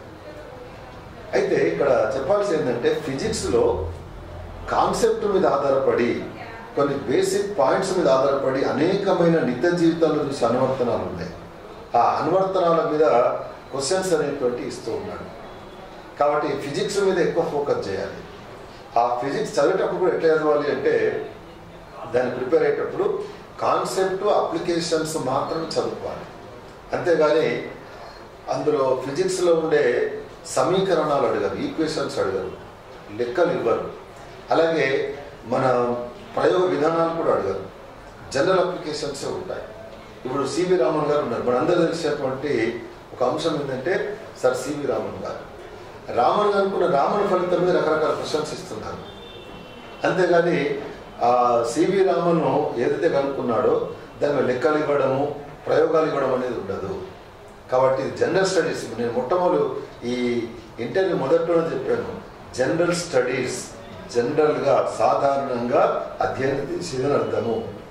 జనరల్ స్టడీస్లో వచ్చే ప్రతి ప్రశ్న కూడా అన్ని రకాల అభ్యర్థులు దాన్ని అటెంప్ట్ చేసే విధంగా ఫ్రేమ్ చేస్తారు. కాబట్టి ఫిజిక్స్లో ఉన్న కాన్సెప్ట్స్, అప్లికేషన్స్ బాగా చూసుకోండి, ఎన్ని వీలైతే చూసుకోండి. తర్వాత ఫిజిక్స్ పొడగింపుగా వచ్చేటువంటిది సైన్స్ అండ్ టెక్నాలజీ. ఫిజిక్స్ మీద మంచి అవగాహన ఏర్పడితే సైన్స్ అండ్ టెక్నాలజీ లోపల ఇప్పుడు అంతరిక్ష రంగము, అణుశక్తి రంగము, కంప్యూటర్లు, సమాచార రంగము, రోబోటిక్స్, నానో టెక్నాలజీ, ఇంధన వనరులు, ఇట్లా చాలా అంశాలు ఉంటాయి. వాటి కాన్సెప్ట్లు, వాటి ఫండమెంటల్స్ పాయింట్స్ అంటే ఫిజిక్స్లో ఎదుర్కొంటాం. కాబట్టి ఫిజిక్స్ మీద మనకు అవగాహన ఏర్పడితే సైన్స్ అండ్ టెక్నాలజీ చాలా సులభం అయిపోతుంది. తర్వాత కెమిస్ట్రీ ఉంటుంది. కెమిస్ట్రీ నుంచి తక్కువ క్వశ్చన్స్ ఇస్తూ ఉన్నారు. ఏ పోటీ పరీక్షలైనా కానీ క్వశ్చన్ తక్కువ వస్తున్నాయి, ఒక్కోసారి రాకపోవచ్చు కూడా. ఎందుకంటే అప్లికేషన్ పార్ట్ ఎక్కువ ఉండదు. కెమిస్ట్రీలో ఏదైనా ప్రశ్న ఫ్రేమ్ చేయాలనుకుంటే ప్రొఫెసర్ గారు ప్రశ్న డైరెక్ట్గానే అడగాలి తప్ప ఫిజిక్స్లో అడిగినట్టుగా ఇండైరెక్ట్గా అడగడానికి అందులో అవకాశం లేదు. కాబట్టి క్వశ్చన్స్ అనేటువంటివి కెమిస్ట్రీ నుండి ఎక్కువ కవర్ కావట్లేదు. దాన్ని మీరు దృష్టిలో పెట్టుకోండి. ఇక సైన్స్ అండ్ టెక్నాలజీ విషయానికి వచ్చినట్లయితే సైన్స్ అండ్ టెక్నాలజీలో అనేక రంగాలు ఉన్నాయి. ఉదాహరణకి అణుశక్తి రంగమే తీసుకున్నాం. దాన్ని ఎట్లా ప్రిపేర్ కావాలి అంటే మన భారతదేశం నిర్మించిన మొట్టమొదటి అణు రియాక్టర్ ఏంటిది? First nuclear reactor the country. తర్వాత రెండవది భారతదేశం నిర్మించినటువంటి ఎక్కువ సామర్థ్యం గల అణు రియాక్టర్ ఏంటిది? అదే సమయంలో మనం ఎగ్జామ్ కంటే ముందు కూడా ఏమైనా అణు రియాక్టర్ నిర్మించాడా, లేక అణుశక్తి సంఘానికి కొత్త విషయాలు ఏమైనా వచ్చాయా? ఫర్ ఎగ్జాంపుల్ ఇప్పుడు ఇది డిసెంబర్ 3వ తేదీ, మొన్న అక్టోబర్ నెలలో భారత అణుశక్తి సంఘం అధ్యక్షులుగా డాక్టర్ వ్యాస్ అనే శాస్త్రవేత్తను నియమించారు. ఇది లేటెస్ట్గా జరిగినటువంటి ఒక పరిణామం. దాని క్వశ్చన్స్ వస్తాయి. కరెక్ట్గా ఈ డిసెంబర్ 3 నుండి 4 రోజుల వెనుక వెళ్తే ఈ అణుశక్తి మీద ఇంకొక వ్యక్తి పేరు వచ్చింది. ఏంటిది? భారత అణుశక్తి రెగ్యులేటరీ కమిషన్ ఉంటుంది, బోర్డు. దాని చైర్మన్గా మన గుంటూరు జిల్లాకి చెందినటువంటి నాగేశ్వరరావు అనేటువంటి శాస్త్రవేత్త నియమించారు. ఇవి లేటెస్ట్గా వచ్చినటువంటివి. వీటి మీద కూడా మనం ప్రశ్నిస్తారు. కాబట్టి సైన్స్ అండ్ టెక్నాలజీ ప్రిపేర్ అయ్యేటువంటి అభ్యర్థి ఎవరైతే ఉన్నారో ఎగ్జామ్ కంటే ముందు వరకు 10-15 రోజుల ముందు వరకు కూడా వచ్చే డెవలప్మెంట్స్ జాగ్రత్తగా చూసుకోవాలి. మొన్న మీ అందరూ తెలుసు, నవంబర్ చివరి వారంలో పిఎస్ఎల్వి రాకెట్ తోటి 31 ఉపగ్రహాలు ప్రయోగించారు. అదే రేపు రాబోయే క్వశ్చన్లు అడగవచ్చు. లేక ఇప్పుడు రాబోయే 2019 జనవరి నెలలో చంద్రయాన్ 2 ప్రయోగం చేయబోతున్నారు. ఆ చంద్రయాన్ ప్రయోగం జరిగిన తర్వాతనే ఇప్పుడు చాలా పోటీ పరీక్షలు జరగబోతున్నాయి. కాబట్టి దాన్ని ఎగ్జామ్లో మనం ఎక్స్పెక్ట్ చేయవచ్చు. దాన్ని కవర్ చేయాలంటే మనము న్యూస్ పేపర్ ద్వారా కానీ మ్యాగజైన్ ద్వారా కానీ వీటి ద్వారా మనం కవర్ చేసుకోవడానికి అవకాశం ఉంటుంది. కాబట్టి స్టూడెంట్స్ అనే వాళ్ళు ఇప్పుడు నేను చెప్పిన కోణంలో ప్రిపేర్ అయితే నేను చెప్తున్నటువంటి సబ్జెక్ట్లో అంటే physical science, science and technology లోపల చాలా మార్క్స్ స్కోర్ చేయొచ్చు. ప్లస్ జనరల్ స్టడీస్లో ఎక్కువ క్వశ్చన్స్ వస్తున్న ఏరియా కూడా ఇది. మీరు ఈ మధ్య జరిగినటువంటి క్వశ్చన్స్ తీసుకోండి. మన సివిల్ సర్వీసెస్లో సైన్స్ అండ్ టెక్నాలజీలో 17 క్వశ్చన్స్ ఇచ్చాడు ప్రిలిమినరీ ఎగ్జామినేషన్లో. అట్లాగే మన తెలంగాణ గ్రూప్ 2 కానీ ఏపీ గ్రూప్ 2లో తీసుకుంటే అక్కడ స్క్రీనింగ్ టెస్ట్లో లేక జనరల్ స్టడీస్ పేపర్లో తీసుకుంటే ఈ physical science, science and technology చాలా క్వశ్చన్స్ కవర్ అయ్యాయి. ఇక ఎస్ఐది కానిస్టేబుల్ది ఈ 2 రాష్ట్రాలు తెలుగు రాష్ట్రాల్లో కూడా SI constable examination general studies పేపర్లో ఫిజిక్స్ నుంచి మ్యాక్సిమం నెంబర్ ఆఫ్ క్వశ్చన్స్ ఇస్తున్నారు. అయితే సిలబస్లో మార్పు లేదు, కేవలం స్క్రీనింగ్ టెస్ట్లో మాత్రమే ఏం చేశారంటే ఇంతకుముందు ఉన్న సిలబస్లో మార్పులు చేశారు. ఏమని? గ్రూప్ 2 అక్కడ ఏపీపీఎస్సి గ్రూప్ 2లో ఉన్నటువంటి ప్రధాన పరీక్షలో 3 పేపర్లు ఉన్నాయి. జనరల్ స్టడీస్ 1, పేపర్ 2, అందులో పాలిటీ, ఏపీ హిస్టరీ ఉంది, 3వది ఎకానమీ ఉంది. ఇప్పుడు ఏం చేశారంటే ఈ 3 పేపర్లలో ఉన్న అంశాలను క్రోడీకరించి స్క్రీనింగ్ టెస్ట్ అని సిలబస్ పెట్టారు. వాళ్ళ ఉద్దేశం ఏంటంటే ఏపీఎస్ వాళ్ళ ఉద్దేశం ఏంటంటే ఈ గ్రూప్ 2 రాసేటువంటి అభ్యర్థి స్క్రీనింగ్ కొరకు ప్రత్యేకంగా వేరే సిలబస్ ప్రిపేర్ కాకుండా మెయిన్స్కి ఏ సిలబస్ అయితే ప్రిపేర్ అవుతాడో అదే సిలబస్ తోటి స్క్రీనింగ్ టెస్ట్ రాసే విధంగా వాళ్ళు డిజైన్ చేశారు. దానివల్ల అభ్యర్థికి సమయం ఆదా అవుతుంది. రెండవది ఏంటంటే శ్రమ తగ్గుతుంది. స్క్రీనింగ్కు ఒక సిలబస్ చదివి మెయిన్స్కు మరొకటి సిలబస్ చదవడం వల్ల సమయం కావాలి, అభ్యర్థుల యొక్క మానసికమైన ఒత్తిడి గురవుతూ ఉంటారు. అలా కాకుండా ఇచ్చారు.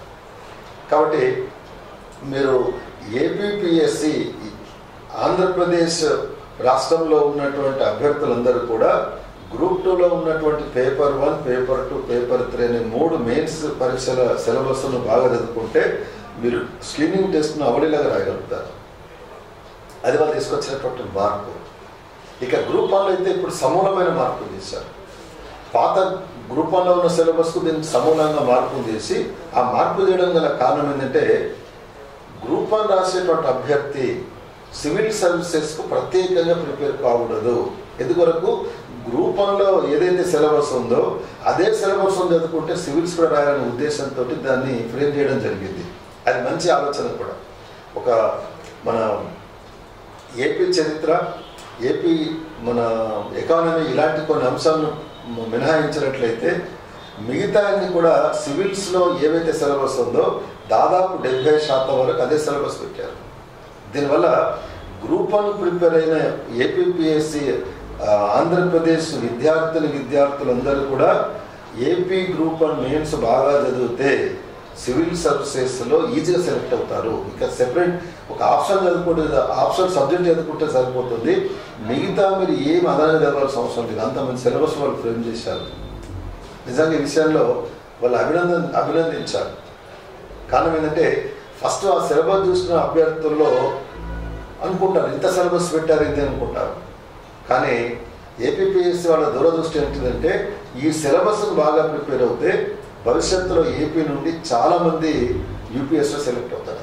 ఏ మార్పులు సిలబస్ పరంగా ఏ మార్పులు జరిగినాయి? ఏ మార్పులు అంటే ఇప్పుడు వ్యాసరచన లోపల మార్పులు చేశారు. వ్యాసరచన విధానాన్ని మార్చారు. అందులో ఉన్న అంశాలు.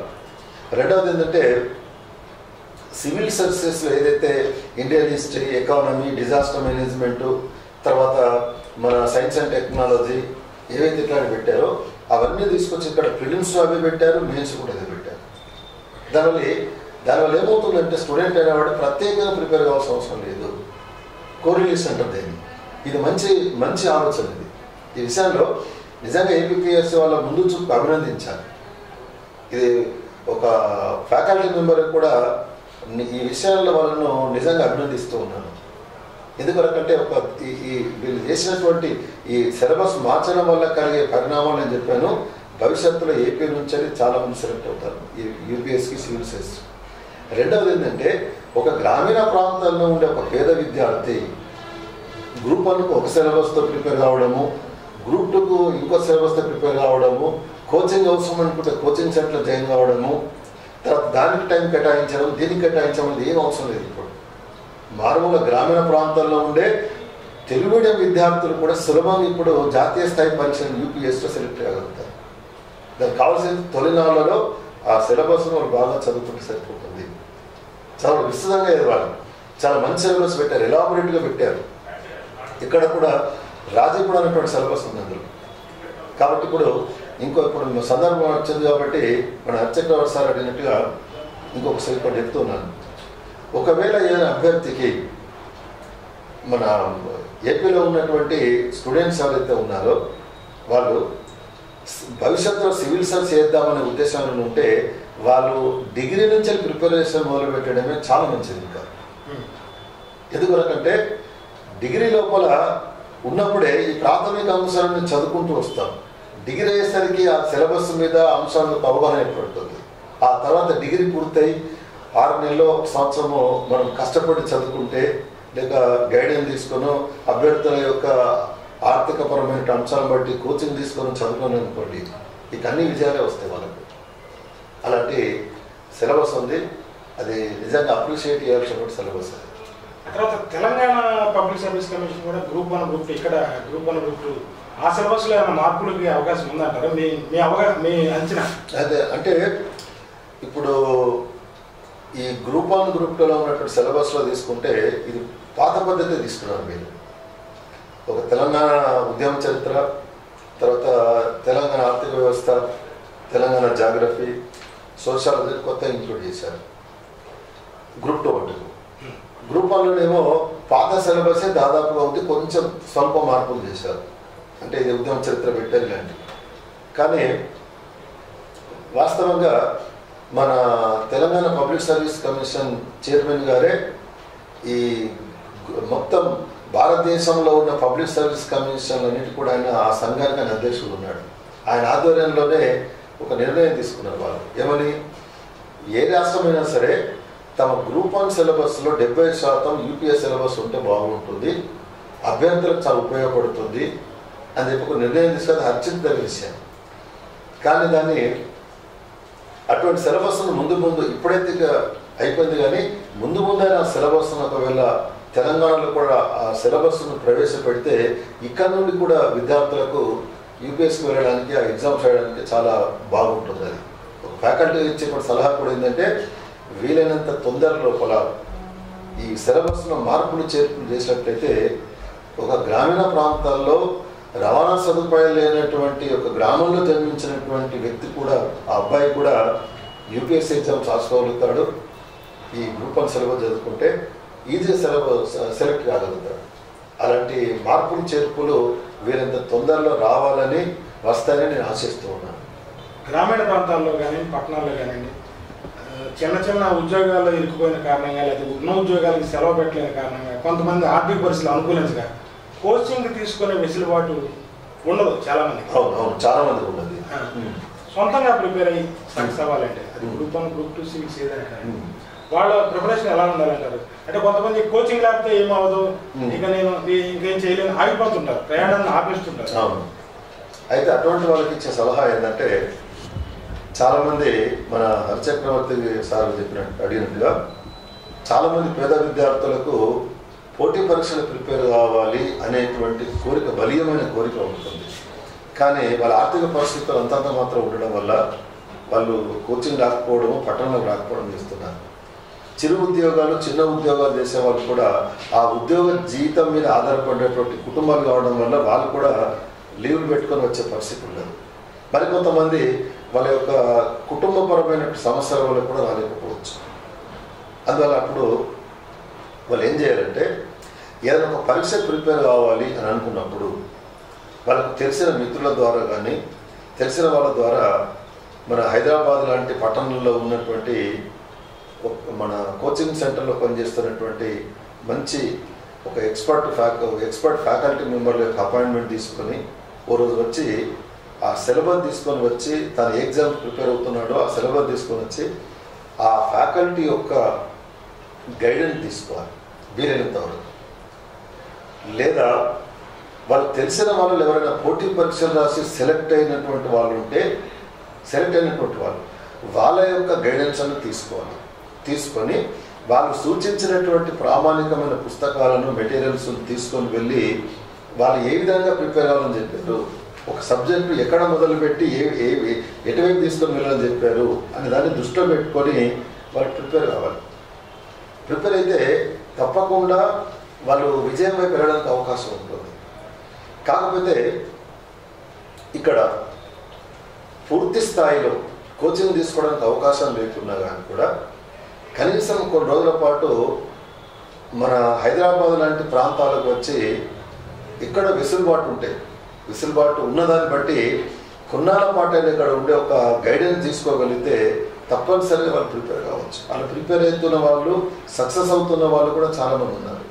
ఇప్పుడు మీరు చెప్పారు ఆటో నడుపుకునే టైం పగలంతా ఆటో నడుపుకొని సాయంత్రము చదువుకొని వాళ్ళు ఇప్పుడు ఐఏఎస్ సెలెక్ట్ అనే వాళ్ళు ఉన్నారు, చాలామంది ఉన్నారు. అట్లా అలాగే కూలీ పని చేసుకునే వాళ్ళు, నాకు తెలిసిన స్టూడెంట్స్లో 2 మంది కూలీ పని చేసుకొని ఇటుకలు మోసి బట్టీలలో పనిచేసి చిన్న చిన్న పనులు చేస్తూ హోటల్లో సర్వర్లాగా కూడా పనిచేసినటువంటి స్టూడెంట్స్ మన దగ్గర గ్రూప్ 2 కోచింగ్ తీసుకొని, ఆర్సిట్ గ్రూప్ 2 కోచింగ్ తీసుకొని ఇప్పుడు ఎంఆర్ఓలు, ఏసీటీఓలు, పై స్థాయి ఉద్యోగులు చేస్తూ ఉన్నారు. కాబట్టి మీరు చదువుకోవాలి అనుకుంటే ఫస్ట్ మీరు అసలు హైదరాబాద్ రాలేని పరిస్థితి ఉంటే కనీసం ఒకసారి ఉండండి, గైడెన్స్ కొరకు రండి.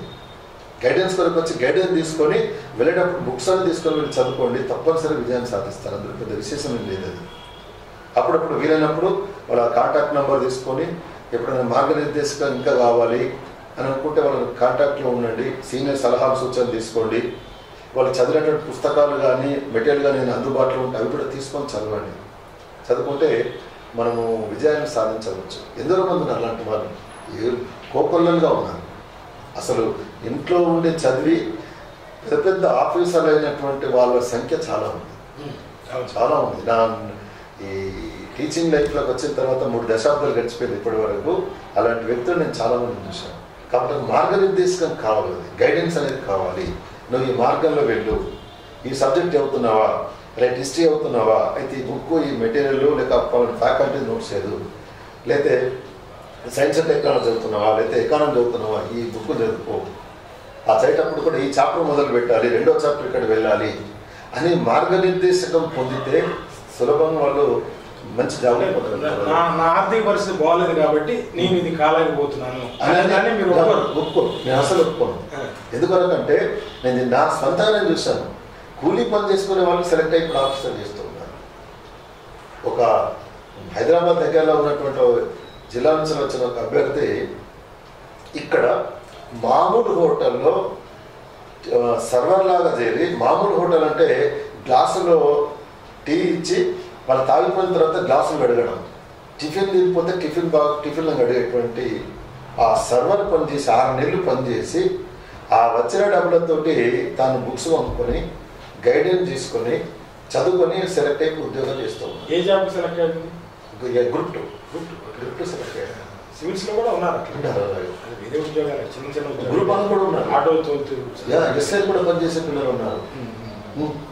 కాబట్టి మనం ఇక్కడే గుర్తుపెట్టుకోవాలి, నా జీవితంలో పలానా ఉద్యోగం చేయాలనుకుంటున్నాను అనుకుంటే మిగతా ఏవి కూడా సమస్యలు కావు. కోరిక అనేది బలంగా ఉంటే ఏం ఆపలేదు.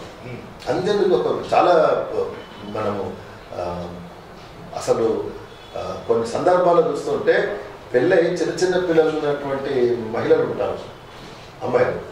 వాళ్ళు ఆ చిన్న పిల్లలను సవరించుకుంటూ ఇంట్లో భర్త, పిల్లలను, అత్తమామను, కుటుంబాన్ని చూసుకుంటూ తీరుకున్నప్పుడు చదువుకుని ఆఫీసర్ అయినటువంటి వాళ్ళు కూడా చాలా మంది ఉన్నారు. ఇంకా మగవాళ్ళనైనా అది వేరే విషయం, తీరిక టైం ఎక్కువ దొరకవచ్చు. కానీ పెళ్ళై కుటుంబ భారం ఉన్నటువంటి అమ్మాయిలు కూడా చదివి పెద్ద పెద్ద ఆఫీసర్లు చేస్తున్నటువంటి వాళ్ళు చాలా మంది ఉన్నారు. అది ఇక్కడ ఎందుకు చెప్తున్నానంటే మనకు ఒక బలీయమైన కోరిక. ఒకసారి ఒక స్టూడెంట్ ఏంటంటేగా చాలా పేదవాళ్ళు అన్నమాట, కోచింగ్ వచ్చారు. కోచింగ్ అంటే ఇది కాదు, మార్కెట్ తీసుకొచ్చారు. ఆమె ఫ్యామిలీ పరిస్థితి చూస్తే అసలు అంతంత మాత్రమే పూట గడవని పరిస్థితి అది. కానీ కష్టపడ్డది ఆమె. ప్రిలిమ్స్ క్వాలిఫై అయింది, గ్రూప్ 1లో మెయిన్స్ క్వాలిఫై అయింది, ఇంటర్వ్యూకి మాకు గైడెన్స్కి వచ్చారు. 20 ఏళ్ళ కిందకి మాట్లాడదు. రాజమండ్రి దగ్గర ఒక చిన్న విలేజ్ నుంచి వచ్చిందాము. నేను అడిగాను, ఎందుకమ్మా ఇంత కష్టపడి ఎత్తుకున్నావు, నీకు చిన్నప్పుడు పెళ్లి చేశారు, చిన్న పిల్లలు ఉన్నారు, భర్తకు ఉద్యోగం లేదు, చిన్న ఆర్థిక పరిస్థితి అంతంత మాత్రమే, ఎందుకమ్మా అని అడిగాను. ఆ అమ్మాయి ఒక మాట చెప్పింది. ఇప్పటికి నేను కోచింగ్ చెప్తున్నప్పుడు అన్ని బ్యాచ్లు చెప్తుంటాను. ఆ అమ్మాయి ఏమని చెప్పిందంటే, సార్ ప్రపంచంలో అందరం మనుషులు పుడతాం, అందరం తెచ్చిపోతాం, కానీ పుట్టినందుకు ఏదో ఒకటి సాధించాలి, సాధించి తాను నిరూపించుకోవాలి. నాకున్న అవకాశం ఏంటిది, నా కుటుంబ పరిస్థితి దృష్ట్యా నేను ప్రైవేట్గా ఎదుర్కోగలుగుతాను, నాకు మీకు వేరే పనిచేసే అవకాశం లేదు. కాబట్టి ఆ అమ్మాయి ప్రైవేట్గా ఇంటర్మీడియట్ రాసింది, ఆంధ్ర యూనివర్సిటీ నుండి డిస్టెన్స్ ఎడ్యుకేషన్ BA చేసి డిస్టెన్స్ ఎడ్యుకేషన్ చేసి గ్రూప్ 1 సొంతంగా ఎదుర్కొని గ్రూప్ 1 ఆఫీసర్ సెలెక్ట్ అయింది అమ్మాయి. నోబడి హెల్ప్డ్, సొంతంగానే ప్రిపేర్ అయింది. అంటే నేను ఎందుకు చెప్తున్నాను, తనలో ఒక బలీయమైన కోరిక మార్కెట్ కోసం వచ్చింది. 20 ఏళ్ళ కింద అనమాట, అది కరెక్ట్ 20 ఏళ్ళు అవుతుంది. ఇప్పుడు అలా చాలా మంది ఉన్నారు, చాలా మంది ఉన్నారు. అంటే అమ్మాయి అనమాట, పుడతాము చచ్చిపోతాము కావాలి, కానీ పుట్టినందుకు ఏదో ఒకటి సాధించాలి. మనం ఒక మంచి పని సాధించాలి. ఆ మంచి పని ఏంటిది అంటే, నాకున్న అవకాశాన్ని బట్టి ఇదా చెప్పిన మనం అనుకున్నాం చాలాసేపు ఎక్కున్నాం, మనకున్న అవకాశాన్ని బట్టి మనం సాధించగలిగేది ఏంటిది అంటే మనం చదువుకోవడం, ఒక ఉద్యోగం సంపాదించుకోవడం. దానివల్ల అమ్మాయి అనుకున్న కోరిక నెరవేరింది. రెండోది ఏంటంటే వాళ్ళ జీవితం స్థిరపడుతుంది, వాళ్ళ కుటుంబాలకు మంచి వాళ్ళ పిల్లలకు మంచి భవిష్యత్తుని ఇవ్వగలుగుతుంది. ఇప్పుడు ఒక వ్యక్తి ఎన్నికల్లో పోటీ చేసి ఎమ్మెల్యే MP అవడం తన చేతుల్లో లేకపోవచ్చు, కోటీశ్వరుడు అవడం తన చేతుల్లో లేకపోవచ్చు, కానీ ఒక పరీక్ష దానికోసం 6 నెలలు శ్రమించి దాంట్లో ఫస్ట్ ర్యాంక్ తెచ్చుకోవడం తన చేతుల్లో ఉంటుంది తప్పకుండా, లేదా సక్సెస్ అవడం తన చేతిలో ఉంటుంది తప్పకుండా ఉంటుంది. అలా కావాల్సిందంటే తాను సాధించాలనే పట్టుదల ఉండాలి. ఆ పట్టుదల ఉంటే ఎంతైనా చేయగలుగుతాం మనం. ఇప్పుడు మన దగ్గరికి అంటే మన ఆర్సిడెంట్ స్టడీస్ కోచింగ్ వచ్చే పిల్లలు, ఫిజికల్ హ్యాండిక్యాప్డ్ పిల్లలు చాలామంది ఉంటారు. ఒక్కొక్క అబ్బాయి కానీ అమ్మాయి కానీ వాళ్ళ యొక్క పోలియో ఎఫెక్ట్తో కానీ, యాక్సిడెంట్ వల్ల కానీ, మరొక కారణం వల్ల కాళ్ళు లేని వాళ్ళు, చేతులు లేనటువంటి వాళ్ళు, అంగవైకల్యం ఉన్న వాళ్ళు వస్తారు. ఒక్కొక్కసారి వాళ్ళు తీసుకురావాలంటే కుటుంబ సభ్యులు మోసుకొని రావాలి. మరి వాళ్ళు ఎందుకు అంత కష్టపడి ఇక్కడ దానికి వస్తున్నారు? చలిలో అయినా, ఎండలో అయినా, వర్షంలో అయినా, ఏదైనా సరే ఎందుకు రాగలుగుతున్నారు? అందరి పిల్లలతో పాటు తాము ఎందుకు క్లాసులో కూర్చొని క్లాసులో వింటున్నారు అంటే తమ జీవితంలో ఏదో ఒకటి సాధించాలి. ఏం సాధించగలుగుతారు? వాళ్ళకు ఉన్నటువంటిది, వాళ్ళకున్న అవకాశం ఏంటి? చదవడం. వాళ్ళు వేరే ఉద్యోగాలు వెళ్ళలేరు. వాళ్ళు సైనికులు చేరలేరు, పోలీసులు చేరలేరు, మరొక దాంట్లో చేరలేరు. వాళ్ళు చేరగలిగేది ఏంటిది? ఇటు ప్రభుత్వ ఉద్యోగాలు, కొన్ని ముఖ్యమైన ఉద్యోగాలు చేరవచ్చు. అట్లా చాలామంది చేరుతున్నారు, ఉద్యోగాలు సంపాదించుకుంటున్నారు. కొంతమంది పరీక్షల్లో ఫెయిల్ అయ్యామని లేదా వ్యక్తిగత సమస్యలు వాటిని అధిగమించలేకపోయారు. ఆ బాధలతో డిప్రెషన్లో సూసైడ్ చేసుకునే వాళ్ళు చూస్తారు తరచుగా. అలాంటి వ్యక్తులకు మీరు ఏం చెప్తారు? ఏం చెప్తామంటే ఇందాక చెప్పండి ఒకసారి, ఒక అభ్యర్థి ఒక పోటీ పరీక్ష రాసిన తర్వాత విజయం కాకపోతే ఫస్ట్ తనలో ఉన్న లోపాలను వెతుక్కోవడానికి ప్రయత్నం చేయాలి. ఆ లోపాలను వెతుక్కున్నట్లయితే, వాటిని సవరించుకున్నట్లయితే తప్పనిసరిగా మనము రెండవ అటెంప్ట్లో కానీ లేక మూడవ ప్రయత్నంలో కానీ తప్పకుండా విజయం సాధించగలుగుతాం. కానీ వీళ్ళది ఎలా ఉంటుంది అంటే, వీళ్ళు ఒక ఎగ్జామ్ రాసిన తర్వాత విజయం కాకపోతే వీళ్ళు తమలో ఏం తప్పులని వెతకరు. వాళ్ళు ఏమనుకుంటారంటే, నాకు ఈ జాబ్ రాలేదు కాబట్టి పక్క వాళ్ళు ఏమనుకుంటారు, మా బంధుమిత్రులు ఏమనుకుంటారు, లేదా నాతో పాటు ప్రిపేర్ వాళ్ళు ఏమనుకుంటారు అని ఒక రకమైన భావన. రెండవది ఏంటిది? నాకు ఉద్యోగం రాలేదు, మిగతా వాళ్ళకి వచ్చేది నాకు రాలేదు అంటే నేను ఉద్యోగానికి పనికి రానేమో అనే భావన మరొక వైపు. ఇంకోవైపు ఏంటిదంటే, ఆ సందర్భంలో ఆ విద్యార్థి ఒక తెలిసిన వ్యక్తులను కలిసి కానీ లేక లెక్చర్లను కలిసి కానీ ఇలా జరిగింది సార్ నేను ఏం చేయాలి అని అడగకపోవడం కూడా ఇలాంటి వాటికి దారితీస్తుంది. షేర్ చేసుకోకపోవడం. అంటే తనకి సమస్య ఉందని ఇతరుల దగ్గర చెప్పుకున్నట్లయితే ఆ సమస్య పరిష్కారం చూపిస్తారు. ఈ పరిష్కారం అడగరు. దాంతో ఏమైతే ఒంటరి జీవితానికి అలవాటు పడతారు. ఆ ఒంటరి జీవితానికి అలవాటు పడిన తర్వాత ఏదో ఒక సందర్భంలో ఇంకా మానసికమైన ఒత్తిడి గురవుతూ భరించని స్థితికి వచ్చినప్పుడు ఇలాంటివి చేస్తూ ఉంటారు. మీకు ఎవరైనా తారసపడ్డారా? అంటే అప్పుడప్పుడు ఒకరిద్దరు ఫోన్ చేశారు, ఇలా సార్ ఇలా ఏం సాధించలేకపోతున్నాము, దీనికంటే చావడం న్యాయమేమో ఇది అన్నట్టుగా చేస్తే పిలిపించుకొని మాట్లాడాను. క్లాస్ కూడా చెప్తూ ఉంటారు, ఈ ప్రపంచంలో అన్నిటికంటే సులభమైన పని ఏంటిదంటే ఆత్మహత్య చేసుకోవడం. అన్నిటికంటే సులభమైన పద్ధతి. కానీ అన్నిటికంటే కష్టమైనది ఏంటిదంటే తాను బ్రతకడము, నలుగురికి బ్రతుకునివ్వడం. తను ఒక్కడే బ్రతకడం కాదు, నలుగురికి సమాజాన్ని బ్రతుకునివ్వగలగాలి. పోనీ ఈ ఉద్యోగం ఒకటే కాదు కదా నీ జీవిత పరమార్థం. నీ ఉద్యోగంలో సెలెక్ట్ అయ్యావు, 50 సంవత్సరాల వయసు రిటైర్డ్ అవుతావు, మళ్ళీ నువ్వు సమాజంలోకి వచ్చి బతకాలి. నువ్వు ప్రభుత్వ ఉద్యోగం చేసినా ఈ సమాజంలో బతకాలి, ప్రభుత్వ ఉద్యోగం లేక వేరే ఉద్యోగం చేసినా సమాజంలో బతకాలి. నీ ప్రభుత్వ ఉద్యోగం రానంత మాత్రాన జీవితం లేదు అనుకోవడం వ్యర్థము. ఆ ఆలోచన రావడం తప్పు కాదు. ప్రత్యక్షమైన ఉదాహరణ నాకు ప్రభుత్వ ఉద్యోగం లేదు, నా ప్రభుత్వ ఉద్యోగం కాదు. నేను ప్రయత్నం చేశాను, చాలా ప్రయత్నం చేశాను. గ్రూప్ 1, గ్రూప్ 2లకు, సివిల్స్. అంతకంటే చాలా గౌరవంగానే లైఫ్ లీడ్ చేస్తున్నారు. పెద్ద ఉద్యోగం కంటే అధికారి కంటే గౌరవప్రదమైన జీవితాన్ని లీడ్ చేస్తున్నారు. ఎందుకంటే నాకు రాలేదు అనేది తెలిసింది, నాకు తెలిసింది. కానీ నాకున్న అవకాశం ఏంటిది, నాకున్నటువంటి ఆ సబ్జెక్టు ఇతరులకు బోధించాను. దాంతోపాటు ఇతరులకు బోధించగలుగుతున్నాను, నేను బ్రతకగలుగుతున్నాను, సమాజంలో నాకు వీరంత సహాయం చేయగలుగుతున్నాను. మరి నేను పనికిరానని ఆలోచించి ఆత్మోన్నత భావంతో ఆలోచిస్తుంటే ఈ స్థితికి వచ్చే వాళ్ళకి కాలేదు. కాబట్టి అన్నిటికంటే కష్టమైన పని ఏంటంటే తాను బ్రతకాలి, నన్ను బ్రతుకునివ్వాలి. అది ఏ వ్యక్తిని గుర్తుపెట్టుకోవాలి, ప్రభుత్వ ఉద్యోగమే ధ్యేయం కాదు. చాలామంది ప్రభుత్వ ఉద్యోగం వచ్చిన తర్వాత రిజైన్ చేసి మళ్ళీ ఇతర రంగాల వైపు వెళ్తున్న వాళ్ళు చాలామంది ఉన్నారు. అదెందుకు ఆలోచించాలి వీళ్ళు? అదే ఆలోచించాలి కదా. అదే దానితో ఏంటంటే ఆ చుట్టూ ఉండేటువంటి వాళ్ళ యొక్క ఆ విద్యార్థుల యొక్క పరిసరాలు కానీ మిత్రులు కానీ వాళ్ళకి సరైన విధంగా ప్రోత్సహించకపోవడం వల్ల కావచ్చు, సరైనటువంటి సమయంలో వాళ్ళకి సపోర్ట్ లేకపోవడం వల్ల ఇలాంటి ఆత్మన్యూన్యత భావానికి లోనవుతూ ఉంటారు.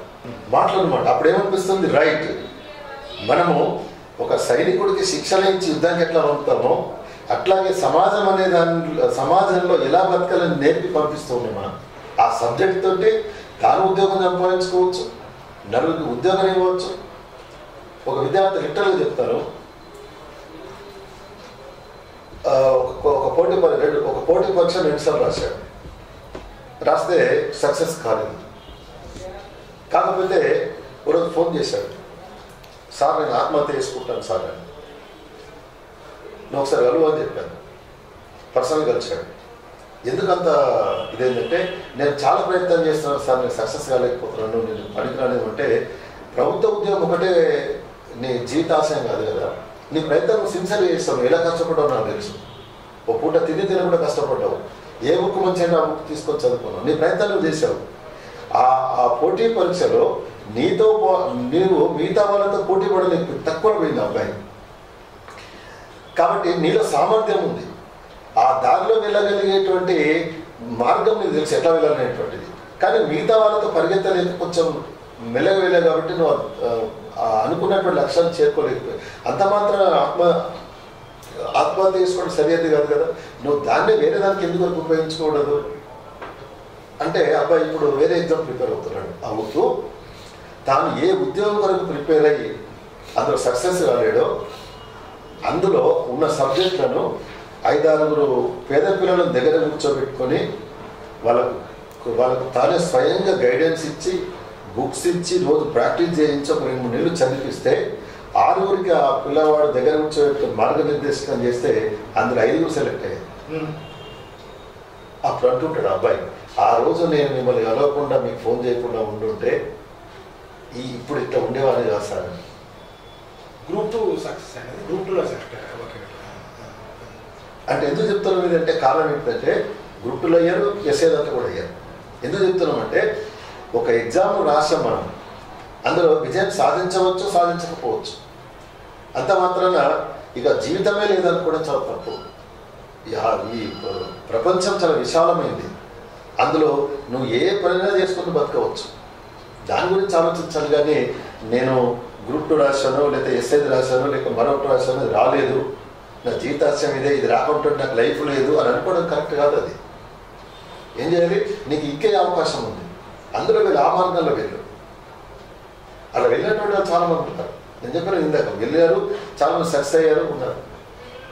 అదే ఇన్ టైం లోపల ఆ పిల్లవాడు ఆ అమ్మాయికి కానీ అబ్బాయికి కానీ ఎందుకు అలాంటి ఆలోచన వచ్చింది అనే దాన్ని గుర్తించి ఆ సమస్యను పరిష్కరించడానికి తగిన సలహాలు చెప్పేటువంటి వాళ్ళు అందుబాటులో ఉంటే ఇక వాళ్ళకి ఆలోచన పోదు. అది కావాలి. అంతేగాని నాకు ఇంట్లో వెళ్ళి తల్లులకు జాబ్ రాసాను రాలేదు అంటే, రే నీకు ఇంత ఖర్చు పెట్టావు నీకు రాలేదా, నువ్వేం చదువుకున్నావు ఏం లేదని తల్లిదండ్రులు కోపడ్డా, లేకపోతే బంధువులు ఎవరైనా సరే టైం అంతా వేస్ట్ చేశాడు, 3-4 సంవత్సరాలు టైం వేస్ట్ అయిపోయింది అని వాళ్ళు అవహేళన చేసినట్టుగా మాట్లాడినా పక్క వాళ్ళు పరాయి వాళ్ళు ఏమనుకుంటారని ఈ అబ్బాయి ఆలోచించిన ఇలాంటి పరిణామాలు ఏర్పడతాయి. కావాల్సి ఏంటంటే ఆత్మవిశ్వాసాన్ని కల్పించాలి. తప్పకుండా ఇది కాకపోతే ఇంకోటి. పోటీ పరీక్షకు ప్రిపేర్ అయ్యే అభ్యర్థులకి మీ సలహాలు? ఓకే, మా వివిధ రకాలైన పోటీ పరీక్షలకు ప్రిపేర్ అవుతున్నటువంటి అభ్యర్థులు ఎవరైతే ఉన్నారో వాళ్ళు మొదలే కొంత ఆలోచించుకోవాలి. మీరు ఏ రకమైన ఉద్యోగానికి ప్రిపేర్ కావాలనుకుంటున్నారు అని. అంటే కొంతమంది ఏమో డైరెక్ట్గా సివిల్స్ రాయాలనుకుంటారు, మరి కొంతమంది గ్రూప్ 1, గ్రూప్ 2, కొంతమంది ఎస్ఐది, ఆర్ఆర్బిది ఇలా అనుకుంటారు. కాబట్టి మీరు ఏం చేయాలంటే ఫస్ట్ మీరు ఏ పోటీ పరీక్ష ప్రిపేర్ అవుతున్నారు అనే దాన్ని ఒకటి నిర్ధారణ చేసుకొని దానికి సంబంధించిన సిలబస్ తీసుకొని ఆ సిలబస్లో ఉన్నటువంటి అంశాలు ఏవైతే ఉన్నాయో వాటి మీద అవగాహన ఏర్పాటు చేసుకోండి. కొంతమంది ఏం చేస్తారంటే గ్రూప్ 1 కలిపి వస్తారు, కొన్ని రోజులు క్లాస్ జరిగిన తర్వాత మా వల్ల కాదేమో అనుకొని గ్రూప్ 2కి వెళ్ళిపోతారు. కొంతమంది గ్రూప్ 1కి వస్తారు, ఇది మాకు చాలా చిన్న స్థాయిలాగా ఉంది, సివిల్స్కి వెళ్దామని చెప్పి సివిల్స్కి వెళ్ళే వాళ్ళు ఉంటారు. అలా కాకుండా ఒక నిర్ణయం తీసుకొని మీరు డిగ్రీలో ఏం చదువుకున్నారు, భవిష్యత్తులో మీరు ఎటువంటి ఆఫీసర్ కావాలనుకుంటున్నారు, ఏ స్థాయికి వెళ్ళాలనుకుంటున్నారు, ఏ ఎగ్జామ్ రాయాలనుకుంటున్నారు అనేదాన్ని ఫస్ట్ డిసైడ్ చేసుకొని దాని ప్రకారంగా సిలబస్ తీసుకొని సిలబస్ మీద అవగాహన కలిగించుకోండి. ఆ తర్వాత వాటికి సంబంధించినటువంటి ప్రామాణికమైన పుస్తకాలను మెటీరియల్స్ను కొనుక్కోవాలి. ఒక్కొక్క సబ్జెక్టుకు ఒక్కొక్క రకమైనటువంటి ప్రామాణికమైన పుస్తకాలు ఉంటాయి, మెటీరియల్స్ అందుబాటులో ఉంటాయి. అవి తీసుకొని చదవడం మొదలుపెట్టండి. చదువుతున్నప్పుడు కూడా క్రమమైన పద్ధతిలో చదవాలి. కొంతమంది ఎలా ఉంటారంటే, ఉదాహరణకి ఫిజిక్స్ ఉంది, 2 రోజులు ఫిజిక్స్ అది పక్క పెట్టి మళ్ళీ అటు ఎకానమీ వైపు వెళ్తారు, అదో 2 రోజులు అది హిస్టరీ వైపు వెళ్తారు. అలా కాకుండా ఏదైనా ఒక సబ్జెక్టును చదువుతున్నప్పుడు కనీసం ఒక చాప్టర్ అయిపోయేంత వరకు దాన్ని నిరంతరంగా చదవండి. చదివితే అదేంటిదని మనకు అర్థమవుతుంది. అందులో ఏం అంశాలు ఉన్నాయి, మనకు ఎంతవరకు అర్థం చేసుకోగలిగాము అనేటువంటి తెలిసిపోతుంది. తర్వాత రెండవది ఏంటంటే, ఈ ఆబ్జెక్ట్ టైప్ ఎగ్జామ్స్ రాసేటువంటి అభ్యర్థులు ఏ పేపర్లో అయినా సరే, ఏ సబ్జెక్ట్ అయినా సరే, పాఠాలు చదివిన తర్వాత దానికి సంబంధించినటువంటి ప్రశ్న పేపర్లను, అంటే ప్రాక్టీస్ పేపర్లను ప్రాక్టీస్ చేయండి. అది కూడా మంచి నిపుణులైనటువంటి ఎక్స్పర్ట్స్ రాసినటువంటి ప్రాక్టీస్ పేపర్లు ఉంటే వాటిని ప్రాక్టీస్ చేయండి. ప్రాక్టీస్ చేసినట్లయితే మనం ఏ విధంగా వాటిని అటెంప్ట్ చేయగలుగుతున్నాము, ఆ చాప్టర్ కానీ ఆ సబ్జెక్ట్ అని ఎంతవరకు అర్థమైంది, ఎన్ని క్వశ్చన్స్ చేయగలుగుతున్నాము అనేటువంటి తెలుస్తుంది. అలా మీ ప్రిపరేషన్ అనేటువంటిది ఏదైతే ఉంటుందో అది మొదలుపెట్టండి. మొదలుపెట్టిన తర్వాత నోటిఫికేషన్ వచ్చింది అనుకోండి, నోటిఫికేషన్ నుండి ఆ ఎగ్జామ్ జరగడానికి ఎంత టైం ఉంది, ఆ టైం గ్యాప్ అనేది చాలా ఇంపార్టెంట్. ఆ టైం గ్యాప్ను మీరు ఆధారంగా చేసుకొని 4 నెలలు ఉందా, 5 నెలలు ఉందా, 6 నెలలు ఉందా, లేక 3 నెలలు ఉందా, ఎంత ఉందనేది చూసుకొని దాని ప్రకారంగా మీ షెడ్యూల్ మార్చుకోవాలి. మార్చుకొని అప్పుడు అన్ని పేపర్ల మీద సమానమైన దృష్టిని పెట్టి చదవండి. ఇంతకుముందు చెప్పాను, ఒక సబ్జెక్ట్కి ఎక్కువ వెయిటేజ్ చేయడం, తక్కువ వెయిటేజ్ చేయడం చేయకూడదు. అన్నింటి మీద సమానమైనటువంటి ఫోకస్ చేసి చదవండి. ఎందుకంటే అన్ని పేపర్లు వచ్చిన మార్కులను బట్టి మెరిట్ లిస్ట్ తయారు చేస్తారు. కాబట్టి అలా సమానంగా చదవండి. చదువుతున్నప్పుడు ఏమైనా సందేహాలు వచ్చినట్లయితే నిపుణులను కలిసి, ఫ్యాకల్టీని కలిసి, లేక మీ సీనియర్ని కలిసి వాళ్ళ సలహాలు సూచనలు తీసుకోండి. అలా ప్రిపేర్ అయితే అది బాగుంటుంది. మీకు అభ్యర్థులు లేకపోతే మీ నెంబర్ కూడా ప్రేక్షకులకి ఇస్తాం తప్పకుండా. ఇప్పుడు ముఖ్యంగా ఈ కోచింగ్ కానీ, లేకపోతే ప్రత్యక్షంగా కలవలేనటువంటి పరిస్థితిలో ఉన్నటువంటి గ్రామీణ ప్రాంతాల్లో ఉండేవాళ్ళు కానీ, లేక దూరంలో ఉండేటువంటి అభ్యర్థులు ఎవరైనా సరే కలవాలి అనుకుంటే నాకు ఫోన్ చేయండి. నా ఫోన్ నంబరు 9407774842. మళ్ళీ చెప్తాను, 9440774842. మీరు ఫోన్ చేయాలనుకుంటే మాత్రం రాత్రిలో 9 to 10 మధ్యలో ఫోన్ చేయండి. కారణం ఏంటంటే అప్పుడు క్లాసులు ఉంటాయి. నాకు రాత్రి 9 o'clock తర్వాత క్లాసులు అయిపోతాయి. కాబట్టి అప్పుడు మీరు ఏదైనా అడిగినా కానీ కూడా దానికి నేను సమాధానం ఇవ్వగలిగే పరిస్థితి టైం ఉంటుంది నాకు. కాబట్టి మీరు ఒక్కసారి దాన్ని దృష్టిలో పెట్టుకొని మీరు ఫోన్ చేయండి. మీ విజయంలో మీరు విజయాన్ని సాధించి మంచి జీవితంలో స్థిరపడడానికి హరిచక్రవర్తి గారు ఒక మంచి ప్రోగ్రాం ప్రారంభించడానికి ఆయన మనసారా అభినందిస్తున్నాను. అందులో ఆ ప్రోగ్రాంలో నన్ను ఇంటర్వ్యూ చేసి మీ విజయంలో ఆయనతో పాటు నన్ను కూడా ఒక భాగస్వామ్యంగా చేస్తున్నందుకు నాకు చాలా సంతోషంగా ఉంది. మీరు ఎప్పుడైనా సరే మీరు ఆ నంబర్కి కాల్ చేసి మీకు కావాల్సినటువంటి మార్గనిర్దేశకాన్ని పొందవచ్చు. Wish good luck to all. ధన్యవాదాలు. సివిల్ సర్వీసెస్ గ్రూప్ 1, గ్రూప్ 2 ఇతర పోటీ పరీక్షలకు సంబంధించిన ఇలాంటి ఆసక్తికరమైన వీడియోల కోసం రైట్ చాయిస్ ఇండియా ఛానల్ను ఇప్పుడే సబ్స్క్రైబ్ చేయండి.